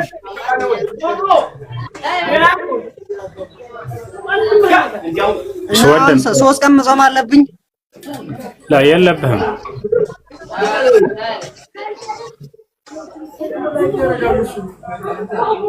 እሺ የለብህም ወንድም፣ አንዴ ያስረዳለሁ። ነው የሚዘገይ ቦታ ስለሆነ ያለው ኔትወርክ ታችን አዳምጥ። ከፋረተል የሚን አለብኝ ወይንስ የለብኝም ነው ልጅ ጥያቄ። ከፋረተል የሚን የመሐላ ከፋራ ቅጣት ማለት ነው። ያ መቼ ነው የሚሆነው? ያ መቼ ነው የሚሆነው? ወላሂ እንዲህ ላደርግ ብሎ ሰውየው ያንን ነገር ሳያደርግ ከቀረ፣ ወላሂ እንዲህ ላላደርግ ብሎ ሰውየው ያንን ነገር ካደረገ የዛኔ ነው ከፋረተል የሚን ያለበት። ከዚያ ውጭ ከፋረተል የሚን የለበት። ዋሽቶ ቢመለስ የዛኔ ወንጀል ላይ ወድቋል። ይሄ ተውበት ነው ማድረግ ያለበት። ወላሂ ይህን ሰዓት የገዛሁት 10 ብር ነው አልኩ፣ የገዛሁት ግን 11 ብር ዋሽቼ ማልኩ። ይሄ ከፋረተል የሚን የለበትም፣ ውሸት ነው። ተውበት ማድረግ ነው የሚጠበቅበት። ነገር ግን ከፋረተል የሚን የሚያስፈልገው በመጀመሪያ በተናገርኩት መሰረት ነው። ጥያቄ አለ ይገባል። السلام عليكم أستاذ. عليكم السلام. بالاختصار الحلف بالكذب ليس عليه كفارة، ليس عليه كفارة. الشيء إنما الكفارة على من وعد وحلف بشيء بأنه يفعل هذا الشيء ولم يفعله، وأنه وعد أنه لم يفعل هذا الشيء وفعله وحلف بالله عز وجل، فعليه كفارة اليمين. يقول سبحانه وتعالى: لا يؤاخذكم الله باللغو في أيمانكم ولكن يؤاخذكم بما عقدتم الأيمان، فكفارته إطعام 10 مساكين من أوسط ما تطعمون أهليكم أو كسوتهم أو تحرير رقبة، فمن لم يجد فصيام 3 أيام، ذلك كفارة أيمانكم إذا حلفتم واحفظوا أيمانكم، كذلك يبين الله لكم آياته لعلكم تشكرون. شو لك؟ እሺ ጥያቄሽ ምንድነው? ጥያቄ የሞተ ሰው ማለት ነው ሞቶ መቃብር ከገባ በኋላ እሺ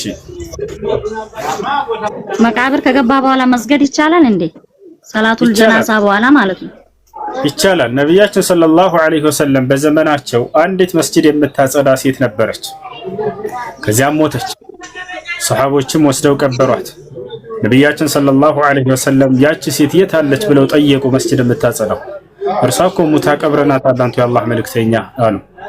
እንዴ ለምን ሳትነግሩኝ እንዳንሰግድባት ብቻችሁን ቀበራችኋት አሉ። አይ በቃ ያን ያክል ቦታ የምትሰጥ አልመሰለችንም፣ የተናቀች አድርገው አስበዋት ነበር።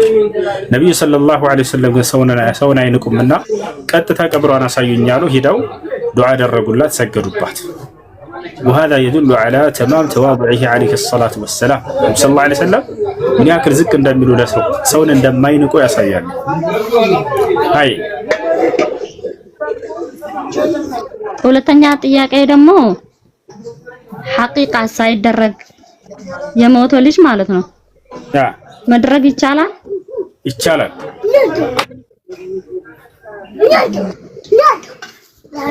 ጨረሽ? ጥያቄ ያለ ይቀጥል። ወአለይኩም ሰላም። በረመዳኑ ማለት ነው አንዲት ሴት ነበረችና ምንም አልጾመችም፣ ነፍሰ ጡር ነበረች። ከዛን በረመዳኑ መሀል አልቻለችም በጾምም እና ረመዳን ከገባ በኋላ በወለደች እና ምኑንም አልጾመችም። አሁን እሷ ቀዷ ነው የምታወጣው ወይስ ቀዷ ነው የምታወጣው? አላህ ሱብሓነሁ ወተዓላ በቁርአን ላይ ሲናገር ስለ ጾም ሱረቱል በቀራ ላይ ፈመን ካነ ሚንኩም መሪደን አው ዐላ ሰፈሪን ፈዒደቱ ሚን አያሚን ኡኽራ፣ ከእናንተ በጾም ቀን የታመመ ሰው ካለ እነዚህን ቀናቶች ቆጥሯቸው በሌላ ቀን ይጾም ብሎ ተናግሯል። በሌላ ቀን መጾም ነው የሚጠበቅባቸው። አይ ሰው ላይ አግዛት ምናምን ይችላል ይጾምላት ምናምን አይቻልም። ጤነኛ እስከሆነች ድረስ ሙሉ ጤና እስካላ ድረስ ራሷ ልጅ የምትጾም ብትሞት ኑሮ ነው ሳትጾማቸው ብትሞት የዛኔ ቤተሰብ ይጾምላታል። ነብዩ ሰለላሁ ዐለይሂ ወሰለም ሐዲስ ላይ ሲናገሩ መን ማተ ወዐለይሂ ቀዷእ ሚን ረመዳን ሷመ ዐንሁ ወልዩሃ። እሺ ሳይጾም በረመዳን ቀዷ ያለበት ሳይጾም የሞተ ሰው ካለ ቤተሰቦች ይጾሙለት ብለው ተናግረዋል። በህይወት እያለ ግን አቅሙ ካለው ራሱ ነው የሚጾመው። አቅሙ ባይኖራት ለምሳሌ ዘላለም የሚዘወትር በሽታ ካለባት በዛ በበሽታ ምክንያት ብትጾም በጤናዋ ላይ ችግር የሚፈጠርባት ከሆነ ከተባለ የዛኔ ከፋራ ታወጣለች። እርሱም ምንድነው? በእያንዳንዱ ቀን አንዳንድ ምስኪኖችን እያበላች ታሳልፋለች ማለት ነው።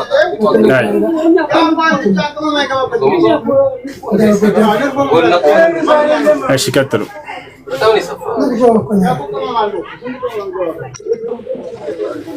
ወአለይኩም ሰላም። ጥያቄ ነበረኝ። ጥያቄሽ ምንድን ነው? ልጆች ሲወለዱ ሐቂቃ ማውጣት አልቻልንም እና ትልቅ ሆነው ሐቂቃ ማውጣት ይቻላል? ይቻላል፣ ችግር የለውም።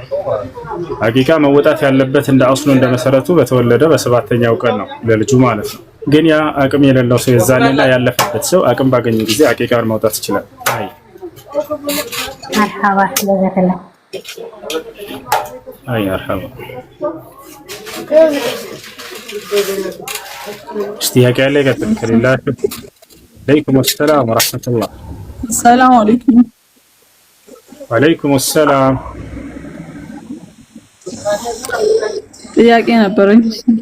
እሺ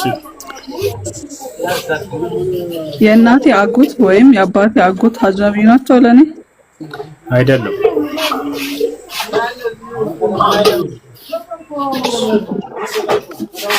ወራህመቱላሂ ወበረካቱ። ሰላም ወራህመቱላሂ ወበረካቱ። ሰላም ነው እንደምንሱ? አልሐምዱሊላህ ደህና ነኝ። ማሻአላህ። እኔ የምለው ጥያቄ ነበረኝ። እኔም የራሴ አይደለም ግን አንዷ ጓደኛዬ በእርግዝና ወቅት በጣም ታማ ነበርና ከዛ ሙሉ ረመዳን አልጾመችም። ከዛ ለሁለት ዓመት አካባቢ ደግሞ አልተመቻቸልኝም አለች። መጾም አልቻልኩም ቀዳ ማውጣት። አሁን ደግሞ ያለችው አረብ ሀገር ነውና አሁን ግን መጾም እችላለሁ፣ እንዴት ነው ቀዳውን ማውጣው አለች። እስከዛሬ ከረመዳን በኋላ ሌላ ረመዳን እስኪገባ ድረስ ያለ ምንም ምክንያት ያሳለፈ ሰው ቀዳም ከፈራም አለበት። በምክንያት ከሆነ ግን ቀዳ ብቻ ነው የሚኖርበት። ቀዳም እንደዚህ ከባለ ያልጾመቻቸውን ቀናቶች ከቁጥራ መጾም 10 ከሆነ 10 ቀን ትጾማለች። ሙሉ ረመዳን አልጾመችም፣ አንድ ወር ሙሉ። እሱ ከሆነ አሁን ወሩን ሙሉ መጾም እስከዛሬ ያልጾመችው ቀጣይ ረመዳን እስኪያልፍ ድረስ ያለ ምንም ምክንያት ከሆነ ከፋራም አለባት። ቅጣት ለእያንዳንዱ ቀን አንዳንድ ምስኪን ማብላት ካልቻለች ለእያንዳንዱ ቀን አንዳንድ ኪሎ ከግማሽ ሩዝ ወይንም ማሽላ ወይንም ጤፍ ሰዎች በአካባቢያቸው ከሚገቡት መስጠት ለወሩ 45 ኪሎ ማለት ነው በአጠቃላይ ይሄ ነው። እሺ አሁን ያለችው አረብ ሀገር ስለሆነ ማለት እዚህ የጾመች አሁን ኢትዮጵያ ልካ እዛ ከእንትኑን ምስኪኑን እያበሉላት እሷ እዚህ መጾም ትችላለች ወይስ እንዴት ነው? ይቻላል ይቻላል። ኦኬ ጀዛከላሁ ኸይር። ወያኩም እሺ ጥያቄ አለ? ሰላም አለይኩም። ወአለይኩም ሰላም። ጥያቄ ነበረኝ ስለ ቁርአን። እሺ ጥያቄሽ ምንድን ነው? ሱረቱ ጣላቅ ላይ ወላሂ የኢስነ ሚያንቱ ምናምን የሚለው አያ ማለት ነው።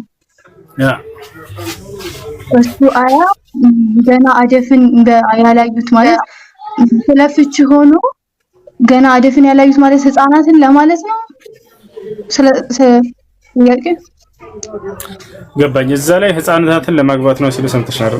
እሺ ማንኛው እንደዛ ሲሉ አዳምጪ። ቁርአኑ ላይ ህፃናት የሚል አሳየኝ በሏቸው። የመጀመሪያ ጥያቄ ቁርአኑ ላይ ህፃን የሚል ወፍ የለም። በሐዲስ ላይ እስከተባለ ወደ ሐዲስ ስንሄድ ነብዩ ሰለላሁ ዐለይሂ ወሰለም ቃል በቃል ህፃንን ማግባት አይቻልም ብለው ተናግረዋል። ሐዲስ ላይ ምን አሉ? አቡበክር ሲዲቅ ረዲየላሁ ዐንሁ መጥቶ እንዴት እንደምትመልሱላቸው እየነገርኳቸው አቡበክር ስዲቅ ረዲየላሁ ዐንሁ መጥቶ ፋጢማን ዳሩኝ አንቱ የአላህ መልእክተኛ አላቸው። ላ ኢነሃ ሰጊራ አሉት፣ አይቻልም እርሷ ህፃን ነችና አሉት። አየሽ ህፃንን ማግባት እንደማይቻል በግልጽ ተናግረዋል ማለት ነው። ሁለተኛ ዑመር ብን አልኸጣብ መጣ። ዑመር ብን አልኸጣብ መጥቶ ዳሩኝ ሲላቸው ጊዜ ልጃቸውን ላ ኢነሃ ሰጊራ አሉት፣ እርሷ ህፃን ነችና አይቻልም ማለት ነው። አሊ ብን አቢ ጣሊብ ሲመጣ ለእርሱ ተስማሚ ስለነበረች ዳሩት ለእርሱ። አየሽ ከዚህ እንረዳለን። እሺ ታዲያ ምን ለማለት ነው እዚያ ቦታ ላይ ከተባለ አያው ላይ ሴትየዋ ለምሳሌ ሴት ልጅ የሀይድ ጊዜዋ ዘግይቶባት ነገር ግን እርሷ ሰውነቷ ለአቅመ ሔዋን ደርሳለች፣ ለማግባት ደርሳለች። ሀይዳቸው የሚዘገይባቸው ሴቶች የሉ። ሀይዳችሁ በተመሳሳይ ዓመት አይደለም ይመጣው። አንዳንዷ በ10 ዓመት፣ በ11 ዓመት፣ በ12፣ በ13፣ በ15 እስከዛ ድረስ ሊቆይባቸው ሁሉ ይችላል። ይቺ ልጅ ለማግባት ሰውነቷ ደርሶና ፈቃደኛ ሆና ግን ሀይዷ የዘገየባት ሴት አለች። ይቺ ሴት አገባች። ብታገባና ብትፈታ የዒዳ ጊዜዋ ምን ያክል እንደሆነ አምላክ አላህ ማስቀመጥ ስላለበት ያን እያስቀመጠ ነው። ይፈቻል አይደል? ያን እያስቀመጠ ነው ማለት ነው። ይሄን ይመስላል። እሺ ሌላኛው ነገር ምንድነው? ታዲያ እኮ ኢብኑ ከሲር ላይ ህፃን የሚል አለ ብለው ሊያመጡላችሁ ይችላሉ። ህፃን ምን አይነት ህፃን ነው ያለው? ኢብኑ አልቀይም ህፃን ሲል ጊዜ አንደኛ ቁርአኑ ላይ አይታችሁ ከሆነ አንጻራዊ አድርጎ ነው እቺን ልጅ አነሳት። አንዘ ህፃን ብሏት ኢብኑ አልቀይም ብሏታል ብለው ቀጥታ ሲያመጡላችሁ ጊዜ የምትመልሱላችሁ መልስ ነው። ሁለት መልስ ነው የምትሰጧቸው። አንደኛ አላህ በቁርአኑ ላይ አንጻራዊ አድርጎ ስላነሳት ነው። ከየትኛው ነው አንጻራዊ ያደረጋት? የዒዳ ጊዜዋ ከእርሷ ጋር የምትመሳሰለው እነዚያ ሀይድ ከማየት ተስፋ የቆረጡ ሴቶች ይላል አይደለ? ይላል አይደለ? ከኔ ጋር ነሽ? ወላሂ የኢስነ ሚነል መሒድ እነዚያ ሀይድን ከማየት ተስፋ የቆረጡ ያ ማለት እድሜዋ በጣም ትልቅ የሆነ ሴት ልጅ ሀይድ ከማየት ተስፋ የሚቆርጡበት ማለት ከ40 ምናምን ዓመት በላይ የሆኑ ሴቶች ማለት ነው። እሺ ታዲያ ህፃን እያለ ኢብኑ ከሲር ያነሳው ከዚያች ጋር አነጻጽሮ ነው እንጂ እንዳ የሰውነትና የእንትሯን ህፃንነት እያለ አይደለም። ምክንያቱም አምላክ አላህ ሱብሓነሁ ወተዓላ አንጻራዊ አድርጎ ነው ያነሳት እርሷን። ለምሳሌ ልጠይቅሽ፣ የ40 ዓመት ሴትና የ20 ዓመት ሰው አብረው ቢቆሙ የ40 ዓመቷን ሴት ትልቋ ሴት ካልሽ የ20 ዓመቷን ምንድን ነው የምታያት? ትንሿ ልጅ አይደለ? ትንሿ ስላልኩ የግዴታ ህፃን ነች የሚል ግንዛቤ የተናገርኩ ነው ማለት ነው አይደለም። አንጻራዊ አድርጌ ነው ያነሳኋት ከዚያችኛዋ ከትልቋ ጋር። ስለዚህ አላህ ሱብሓነሁ ወተዓላ ሀይድ ከማየት ተስፋ የቆረጡ ትላልቅ ሴቶች አለና ከዚያ በኋላ ትንሿ ብሎ ቢገልጽ ኢብኑ ከሲር ትንሿ ቢል ከዚያችኛዋ ጋር አነጻጽሮ አላህ ያነሳትን እየተናገረ ነው። ገብቶሻል? አንደኛ መልስ እሱ ነው። ሁለተኛ ኢብኑ ከሲር ህፃን ሲል ጊዜ ምን አይነት ህፃን? ለአቅመ ሔዋን ያልደረሰች ህፃን ብሏል ወይ ብለሽ ጠይቂያቸው። እንደዛ አልባለም። ለአቅመ ሔዋን የደረሰች ብሎ ነው እዛ ቦታ ላይ የሚያስቀምጠው። ስለዚህ ለአቅመ ሔዋን የደረሰች ለማለት ነው። አላህ በቁርአን ላይ አንጻራዊ አድርጎ ከትልቋ ሴት ጋር ስላነሳት አዎ የዛኔ ህፃን ትባላለች። የ50 ዓመት ሴትና የ20 ዓመት ሴት አብረው ቢቆሙ ትልቋን እቺ 50 ዓመቷን ትልቋ ሴት ካልኩኝ እቺኛዋን ትንሿ ሴት ነው ብላት። ከዚህ አንጻር ገብቶሻል?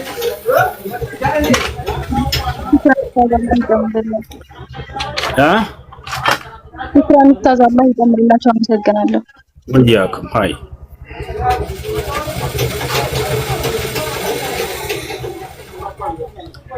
ያለ ይቀጥል። አሰላሙ አለይኩም። አለይኩም ሰላም።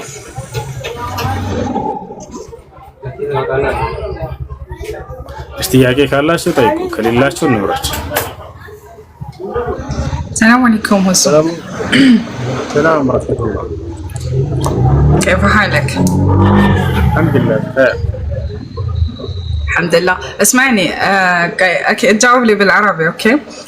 مثلا وانا قاعده اصلي بعدين يجي حرامي يسرق شيء يعني من عندي من قدامي، فاقدر اوقف الصلاه وبعدين يعني اروح امسك الحرامي ولا اكمل صلاتي؟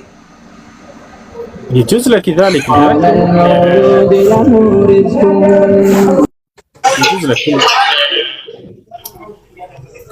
يجوز لك ذلك، لكن إذا كانت المفسدة أكبر من المصلحة وأنت لازم تتركي ملاحقة هذا السارق. والمفسدة المقصود بها إذا أنت تتابعين أو تلاحقين هذا السارق لتستردي ما سرقك يعني، وإذا كان هو إما أن يضربك أو يسوي عليك أو لك يعني أي حاجة، فالمصلحة في هذه المسألة أن تتركيه يعني، لأن حياتك أغلى مما سرقك يعني. فهمتني؟ أوكي. أسمع. أما إذا كان أنت تقدرين بعد ما تلحقيه أن تستردي ما سرقك يعني، فلك ذلك. ولذلك نفهم من شرع الله سبحانه وتعالى وشرع نبيه عليه الصلاة والسلام الذي يتساءل به كثير من المسيحيين والنصارى في قوله سبحانه وتعالى: الرجال قوامون على النساء بما فضل الله بعضهم على بعض وبما أنفقوا من أموالهم، فالصالحات قانتات حافظات للغيب بما حفظ الله واللاتي تخافون نشوزهن فعظوهن واهجروهن في المضاجع بعد واضربوهن. طيب إذا رأى الزوج على زوجته نشوزا أو خطأ يستلزم ذلك الضرب، جاز له أن يضربها كما فسره النبي صلى الله عليه وسلم من غير يعني المبرح. طيب وبالعكس، هل يجوز للمرأة أن تضرب زوجها إذا رأت على زوجها نشوزا؟ لا يجوز. لماذا؟ لأن الله سبحانه وتعالى لو أجاز لها ذلك يترتب عليها مفاسد.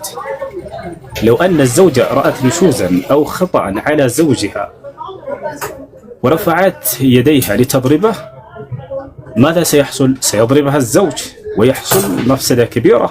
ولذلك ما سمح الله ورسوله عليه الصلاة والسلام الضرب للزوجة إذا رأت نشوزا أو خطأ على زوجها، لأن المفسدة تترتب يعني على المصالح المقصودة من زوجها. أن الدفاع عن النفس يعني ما بيكون أنا فهمت عليك. أوكي، هذا ما بيكون أن الدفاع عن النفس. مثلا أنا الحمد لله أني مو متزوجة، بس إذا زوجي بيضربني لا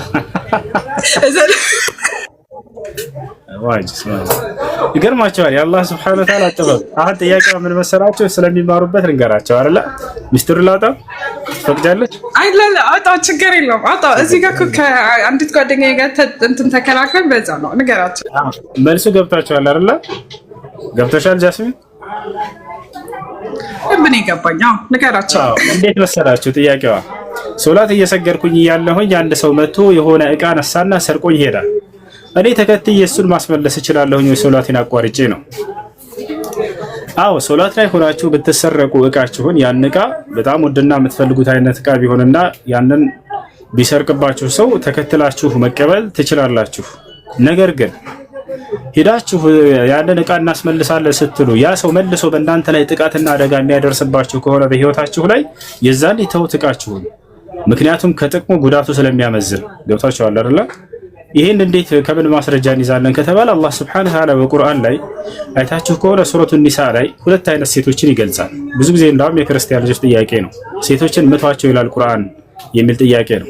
ገብታችኋል አይደል? እነዚያ ቦታ ላይ አላህ ሴቶችን ምቱ አይልም፣ ግን ሁለት አይነት ሴቶችን ይገልጻል። ማንኛውንም ሴት ምቱ እንዳለ አድርገው ነው እነሱ የሚገልጹት፣ ለአንደዛ አይልም። ነገር ግን መልካም ሴትንና መልካም ሚስትን አየና ልክ እንዲሁ ደግሞ መጥፎ የሆነችን ሚስት ገለጸ አላህ። መልካሟ ሚስት አላህ አወደሳት፣ በጣም አከበራት፣ ክብር እንደሚገባትም ገለጸላት። ነገር ግን መጥፎ ሚስት ማለት በባሏ ላይ ጥፋትን የምታደርግ ሌላ ወንድ ቤቱ በማስገባት ምናምን በእርሱ ላይ ተንኮልና ሴራን የምታደርግ የሆነችን ክፉ ሚስትን ገለጸና አላህ እሷን ምቷት አላለም፣ ወዳው መከሯት አለ። ከተስተካከለች አለቀ በቃ። ዋናው ዓላማው መምከርና መገሰጽ ካለባት ጥፋት መመለስ ነው።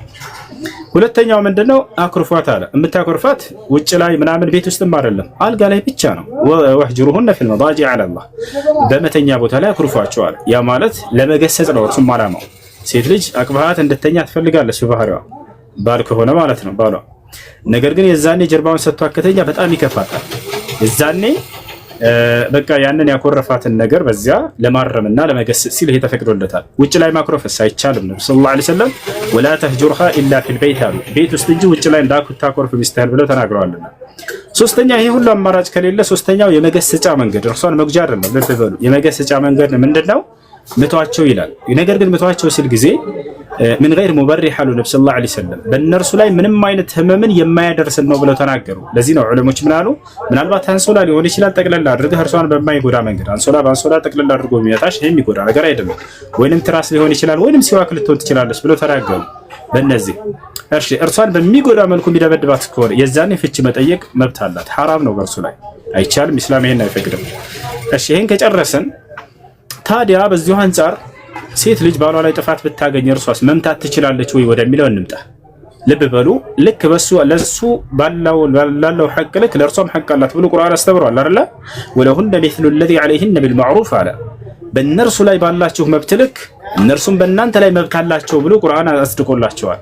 ሐዲስም ላይ ነብዩ ሰለላሁ ዐለይሂ ወሰለም ለሁነ ማ عليكم ብለዋል።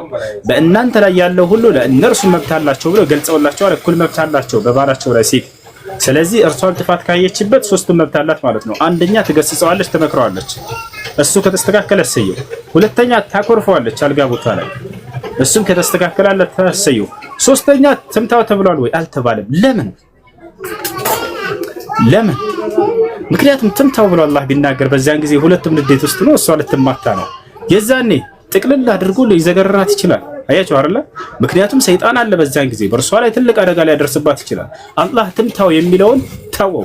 ምክንያቱም እርሷ በባህሪዋ ደካማ ነችና ልትመታው ብትነሳ የዛኔ ሊዘገርራት ሁሉ ይችላል። ስለዚህ ይሄን አላህ Subhanahu Wa Ta'ala ለሴቶች በማዘን እንጂ የተወው እንደው ትምታው ማለት አቅቶት አይደለም። ወታቻለ አይደል? ለምሳሌ ልስጣችሁ። አንተ ወንጭፍ ነው ያስከው፣ ጠላትህ ደግሞ መድፍና ሚሳኤል ምናምን ይዟል። ሂድና ተዋጋ ብሎ ቢደነገገብህ እንዴት ነው? ራስህን አጥፋ እያለ ነው። ይሄን ያደርገው አምላክ አላህ Subhanahu Wa Ta'ala እኩልና ተመሳሳይ የሆነ ኃይል ቢኖርህ የዛኔ ተዋጋ ይላል። እሱም መድፍ ይዟል፣ አንተ መድፍ ይዘሃል። አንተም ሚሳኤል ይዘሃል፣ እርሱ ሚሳኤል ይዟል። የዛኔ ተዋጋ፣ ችግር የለው። ምንም ያላዘን ሰው ግን ሂድና ተዋጋ ቢባል አያስኬድም። وهذا يدل على حكمة الإسلام የእስልምናን ምን ያክል ጥበበኛ የሆነን ሃይማኖት እንደሆነ ተረዳላችሁ እንዳለ በድንጋጌዎቹ ላይ ሁሉ። ነገር ግን ይሄንን ያልተገነዘበ ሰው ሴት ልጅ እንደጎዳት አድርገው ያስባል። ገብቷችኋል አይደል? ይሄን ይመስላል እንዳለ እስላምን ለመተቸት ብለው የሚያነሷቸው ጥያቄዎች ሁሉ በውስጡ ገራሚ የሆነ ጥበብ እንዳለ ሁሉ ነግራችሁ ነበር። ይሄን ይመስላል። እሺ ያ ጥያቄ ያለው ልቀጥል። ቆይ ኦኬ፣ አሁንም ቦታው እንድትነግረኝ የምፈልገው እንትና ትላንትና ልክ ከሷ ጋር ቁጭ ብለን እየተከራከረን እያለ የሚገርም ነገር ነገረችኝና ያኔ اول مره بسمعه فانه هي قالت لي من من الاصحاب الرسول. اوكي، فلما كانوا بالاصحاب الرسول كانوا يمسكون الكتاب المسيحيين، حلو، وكانوا يعني يسوون مقارنه بينهم وبين المسيحيين. فهذا اول مره سمعته، كانهم الاصحاب يعني زي زمان الحين قاعدين يسوون المقارنه. مثلا يفتحون كتابهم فيقولون انه شوفوا الرسول صلى الله عليه وسلم مكتوب على كتابكم المكان هذا وهذا. فهمت علي يعني؟ فهل هذا الشيء صحيح ولا ضعيف؟ الصحابة هم قسمين، قسم كانوا من أهل الكتاب وأسلموا، وقسم لم يكونوا من أهل الكتاب وإنما هم مشركين ومن عبدة الأوثان وأسلموا. فالصحابة الذين كانوا من اليهود أو من النصارى وأسلموا كانوا يعرفون الكتاب المقدس اللي يسمى بالمقدس وهي التوراة والإنجيل. وعندما يناقشهم واحد من المسيحيين أو من اليهود كانوا يطلعون لهم الآيات التوراتية والإنجيلية ويناقشونهم بذلك. ومنهم عبد الله بن سلام رضي الله عنه وكعب الأحبار. كعب الأحبار كان يستدل على نبوة النبي عليه الصلاة والسلام بالآية الموجودة في سفر إشعياء 42 من الواحد إلى آخره. ጥያቄው ምንድነው? በነብዩ ሰለላሁ ዐለይሂ ወሰለም ዘመን የነበሩ ሰሃቦች ከክርስቲያኖችና ከአይሁዶች ጋር ይወያዩ ነበር። በሚወያዩ ጊዜ እነርሱን መጽሐፍ ይዘው ይከራከሯቸው ነበር ወይ? እዚህ አንቀጽ ላይ እንዲህ ተብሏል እያሉ ያንን ይወያዩቸው ነበር ነው ወይ? አዎ፣ ሰሃቦች በመጀመሪያ ለሁለት ይከፈላሉ። አንደኛ ከአይሁድና ከክርስቲያን የነበሩ መጀመሪያ ከዚያም እስልምናን የተቀበሉ ነብዩ ሰለላሁ ዐለይሂ ወሰለም በመጡ ጊዜ ማለት ነው። አንተ ቃል የተገባኸው ነብይ ነህ ብለው የተቀበሉ በርካቶች አሉ፣ ከአይሁድም ከክርስቲያን። ልክ እንዲሁ ደግሞ ከአይሁድና ከክርስቲያን ሳይሆኑ መካና መዲና ላይ የሚኖሩ ከሃዲያኖች ነበሩ። እነዚህ ሰዎች አምነው ነብዩ ሰለላሁ ዐለይሂ ወሰለምን የተቀበሉ ያዩና የመሰከሩ አይን እማኞች አሉ። ታዲያ እነዚህ አይሁድና ክርስቲያን የነበሩ አካሎች በዘመኑ የነበሩ የሰለሙት ማለት ነው ያልሰለሙትን አይሁድና ክርስቲያኖች ይከራከሯቸው ነበር። መጽሐፋቸውን እያወጡ ከሚከራከሩባቸው አንቀጾች ለምሳሌ ኢሳይያስ 42:1 ላይ ያለው ስለ ነብዩ መሐመድ የተነገረ ነው ብለው አይሁዶች ሲሟገቷቸው ይከራከሯቸው ነበር። ማን የሚባለው ሱሐባ ከዕቡል አሕባር አይሁዲ ነበር። በጣም ሊቅ ነው ሲበዛ። እርሱ ሰው የእስልምናን የተቀበለበት ምክንያት እነሆ ደግፌ ያስኩት ባሪያዬ ነፍሴ ደስ የተሰኘችበት ስሙም አህመድ የሚባለው እያለ ያነብ ነበር። ያ ወላሂ አህመድ ራሱ ነው እያለ ራሳቸው ነብዩ ሰለላሁ ዐለይሂ ወሰለም የነብይነታቸው ማረጋገጫ በእኛ መጽሐፍ ላይ ተገልጿል ብሎ ያንን ሲመሰክር ነበር። ልክ እንዲሁ አብዱላህ ኢብኑ ሰላም ይሄም የአይሁዶች ሊቅ ነበር። ከክርስቲያኖች ልክ እንዲሁ ወረቃ ኢብን ነውፈል ገና ባያቸው ጊዜ ኢሳይያስ 13:25 ላይ የሚገኘው ከአረብ ሀገር ራእይ ይመጣለታል፣ ህዝቦቹም ያሳዱታል፣ የዛኔ ያሳድዱሃል የተባለው አንተ ነህ እያለ ይመሰክር ነበር። ወጣቸው ነብዩ ሰለላሁ ዐለይሂ ወሰለም አወ ሙኽሪጅየሁም ይሉ ነበር። እኔን ያሳድዱኛል ማለት ነው ይሉታል። ነዓም አዎ ያሳድዱሃል። ማ ሚን ነቢይን ጃአ ቢሚስሊ ማ ጂእተ ቢሂ ኢላ ዑዲ ይላቸው ነበር። አንተ አሁን በምትላክበት መንገድ አንድ ነብይ ያልተላከ በህዝቦቹ የተጠላ ቢሆን እንጂ እያለ ይገልጽላቸው ነበር። ስለዚህ በርካታ ይሁዲዎችና ክርስቲያኖች መጽሐፍ ቅዱስ ላይ መሰረት እያደረጉ እርሳቸው ቃል የተገቡት ነብይ እንደሆኑ መስክረዋል። ከክርስቲያኖች ሌላ መንግስታት የነበሩ ሄራክል የተባለው ወይንም ሄራክሊስ የተባለው የሮሜው ንጉስ በነብዩ ሰለላሁ ዐለይሂ ወሰለም ዘመን የነበረው እንዲሁም የሮሜው ታላቁ ቄስ እርሱ እስልምናን ተቀብለዋል። እነዚህ ሁሉ የሮሜው ታላቁ ቄስ هذا نبي هذا الزمان ብሎ የተናገረው የዚህ ዘመን የመጨረሻው ዘመን ቃል የተገባው ነብይ በነብያት አንደበት ራሱ ይሄ ሙሐመድ ነው ብሎ መስክሯል። ወሻል ለከذلك ለከነው በዘመኑ የነበረው ታላቁ ቄስ እርሱም እስልምናን ተቀብለዋል እና በነብዩ ሰለላሁ ዐለይሂ ወሰለም ዘመን የነበሩ በርካታ ይሁዶችና ክርስቲያኖች መጽሐፋቸውን መሰረት በማድረግ የነብዩ ሰለላሁ ዐለይሂ ወሰለም ነብይነት በርካቶች መስክረዋል። እሺ ጥያቄ አለ ይቀጥል። ዱንያ ላይ ወዶ ከሚያስወድዳቸው አላህ ያደርገክ። አሜን አሜን። ጌታ ሰው ዘመናቸው ይባረክሽ። ሰላም አለይኩም። ሰላም ወራህመቱላሂ ወበረካቱ። ከመጀመራቸው በፊት ታብታብ እያደረጉ አይደለም እሱ አንዴ ታብታብ አድርጎ እሺ እንትን ካደረ ይሄ ዋርኒንግ ከሰጠው በኋላ ኮፒ ሊንክ ከምናደርግ አንዴ በደንብ ታብታብ እናደርግ። ስጋቡ ሚዩት አድርጉ እሺ። በአላህ ድምጽ ስለሚረብሽ እሱ እያወራ ከሆነ ሚዩት አድርጋችሁ ገቡ። ረመዳን ፖስት ያደረገው ቪዲዮ አለ፣ ገብታችሁ የሚደረገውን አድርጉለት። ባረከላሁ ፊኩም። እሺ ጥያቄ አለ? አቤት ጥያቄ አለ? ጥያቄ አለኝ። እሺ ጥያቄ ምንድነው? እሺ እኔ የምሰራው የሰው ሱቅ ነበር። ያው እኔ የሆነ መስጊድ ሲሄድ ምናምን ከዛ ሱቅ ሰረቃ ምናምን ለመስጊድ ምናምን አወጣለሁ። ይሄ ነገር እንዴት ይታያል? ሱቁ የሰው ነው፣ እኔ የምሰራው። ያለ ሰውየው ፍቃድ አይቻልም። ሰውየው ኃላፊነትና ሰጥቶ ከሆነ ያን ኃላፊነትና በተሰጠበት ኃላፊነትና መሰረት መጠበቅ አለበት። ነብዩ ሰለላሁ ዐለይሂ ወሰለም ኩን አሚነን ሊመን ኢተመነክ ወላ ተኩን መልኻነክ አሉ። ላመነህ ታማኝ ሆነህ ተገኝ አሉ።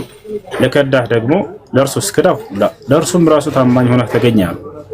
ሰዎች ኃላፊነትና ሰጥተዋቸው ከሆነ በዚህ ኃላፊነትና መገኘት አለባቸው። ሰውየው ግን እኔ በሌለሁበት ጊዜ ችግር የለውም ጥቃቅን የሆኑ ትናንሽ ሰደቃዎችን ብትሰጥ ችግር የለውም ካለ የዛኔ ችግር የለውም ሳታስፈቅደው ብትሰጠው።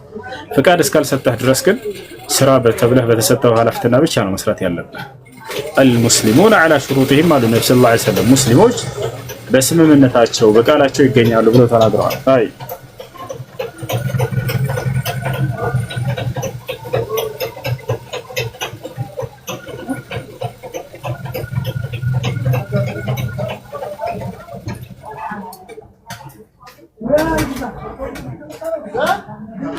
እሺ ጥያቄ ያለ ይቀጥል። እሺ ጥያቄ ከሌላችሁ አትላቁ። ሰላም አለይኩም። አለይኩም ሰላም። አንደኛ ነው ውዴታ ልገልጽልህ ነው የገባሁት። አላህ እድሜና ጤና ይጨምርልህ። በጣም ነው የሚወደው። ሽክራን አላህ ወደደው እንደም አይ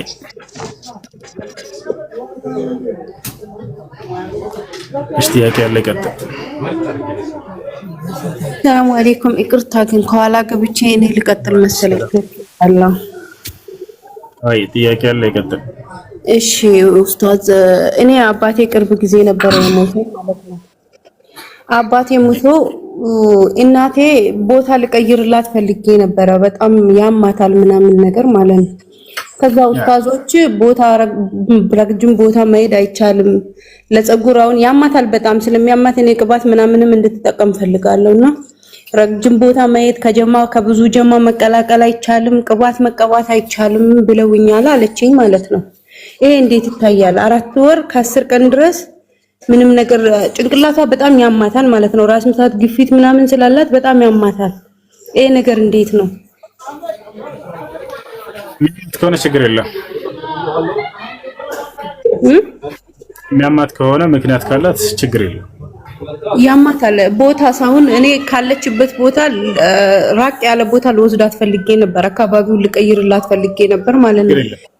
አይቻልም ብለውኛል አለች። ምክንያታዊ ከሆነች ችግር የለውም። እህት ያለምንም ምክንያት የሚወጡና ያለምንም ምክንያት የሚዋጉ ሴቶችን ነው በሂዳር ጊዜ ተከለከለ። እሺ በጣም አመሰግናለሁ። ጀዛከላህ ኸይረን። አላህ ረጅም እድሜ ከጤና ጋር ይስጥ።